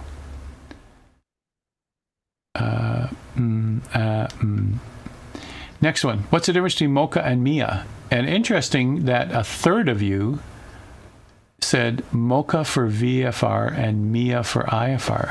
I threw that in just as a bait, And the Mia guaranteed radio reception, if you remember that, you guys. That was the purpose of the Mia, right? And there isn't a differentiation between VFR and IFR. All right, and then this question, what's the difference between Mora and grid Mora? And you all got it. That's cool. That's at 10 nautical mile off route center line. Yeah. Way to go. What are the limitations? Well, if you read the other ones, they're kind of entertaining. I think they are, because I have to always think of the other answers too, right? Ensures pedestrian safety when crossing taxiways. Did anybody chuckle at this stuff, or did you roll your eyes? I don't know. Is it too far-fetched? A single airplane or a formation of airplanes. Mora is a single airplane, and grid Mora, I shouldn't say it because it'll stick in your brain, right? Grid Mora is for IFR pilots only, right? So look, you guys got it. You guys all got that Mora provides 10 nautical miles of route centerline. That's so cool. The limitations of Class A airspace. 6 responses, 100%, 18,000 to flight level 600. Can a VFR pilot enter a Class B airspace? Yes, under certain conditions. 5 of you got it, and just yes. And so I'll say right now, you guys, the person who said yes is also correct. I just made this wrongly, because both answers are. As the way the question is worded, yes is the correct answer. Yes is the correct answer. You don't have to say under certain conditions, but it's true, right? You've never seen pedestrian crossing sign on taxiway. And you guys, in our sim, we can now in 24. We have pedestrians on the runway even. So I thought maybe that would catch some of you. Anyway, that's great. Thanks for the responses. It's good to see that you guys got it. Some of you probably already knew all this stuff, so you didn't really have to pay attention. But thanks for humoring me. There's one more QR code if you'd like to come join our Discord and discuss things further. If you have more information about what we talked about tonight's lesson, then certainly share it with us on Discord. There are plenty of topical question areas. There are plenty of people answering, from CFIs to student pilots to simmers to non-simmers. We have them all there. Our Discord server has become one of the most valuable resources here on this team and this group and this stream. And so you guys come and join our Discord and ask questions. Someone's going to answer for you. All right, that's pretty cool. Can you enter Class B airspace if you don't have a transponder? I am going to say probably not, because you do have to have a squawk code to fly IFR. Class B airspace if you don't have a transponder. Actually, even in VFR and flight following, they still give you a squawk code. And they still want to see your 1200. Yeah. And Zach says, no, you must have mode C. See? There we go. Nice. Cool. All links you saw here are now on Howard's page and updated pages. Isn't that cool? Thanks for that, Manx. You guys give him a big round of applause. He's been working hard to clean up the website, make it more valuable than it was, to make links actually work, to give us more than what just was there because I wasn't paying enough attention to it. He's doing a great job. Doing a great job. So thanks a bunch for that. Your old biplane doesn't have a transponder. It's important. Biplanes don't, right? Hey, we got 3 concurrent users over on YouTube. How you doing, guys? How you doing? Thanks for tuning in. We're almost done. I know I've been on long enough that maybe there's something there, right? I've just finished up here. This was our lesson today.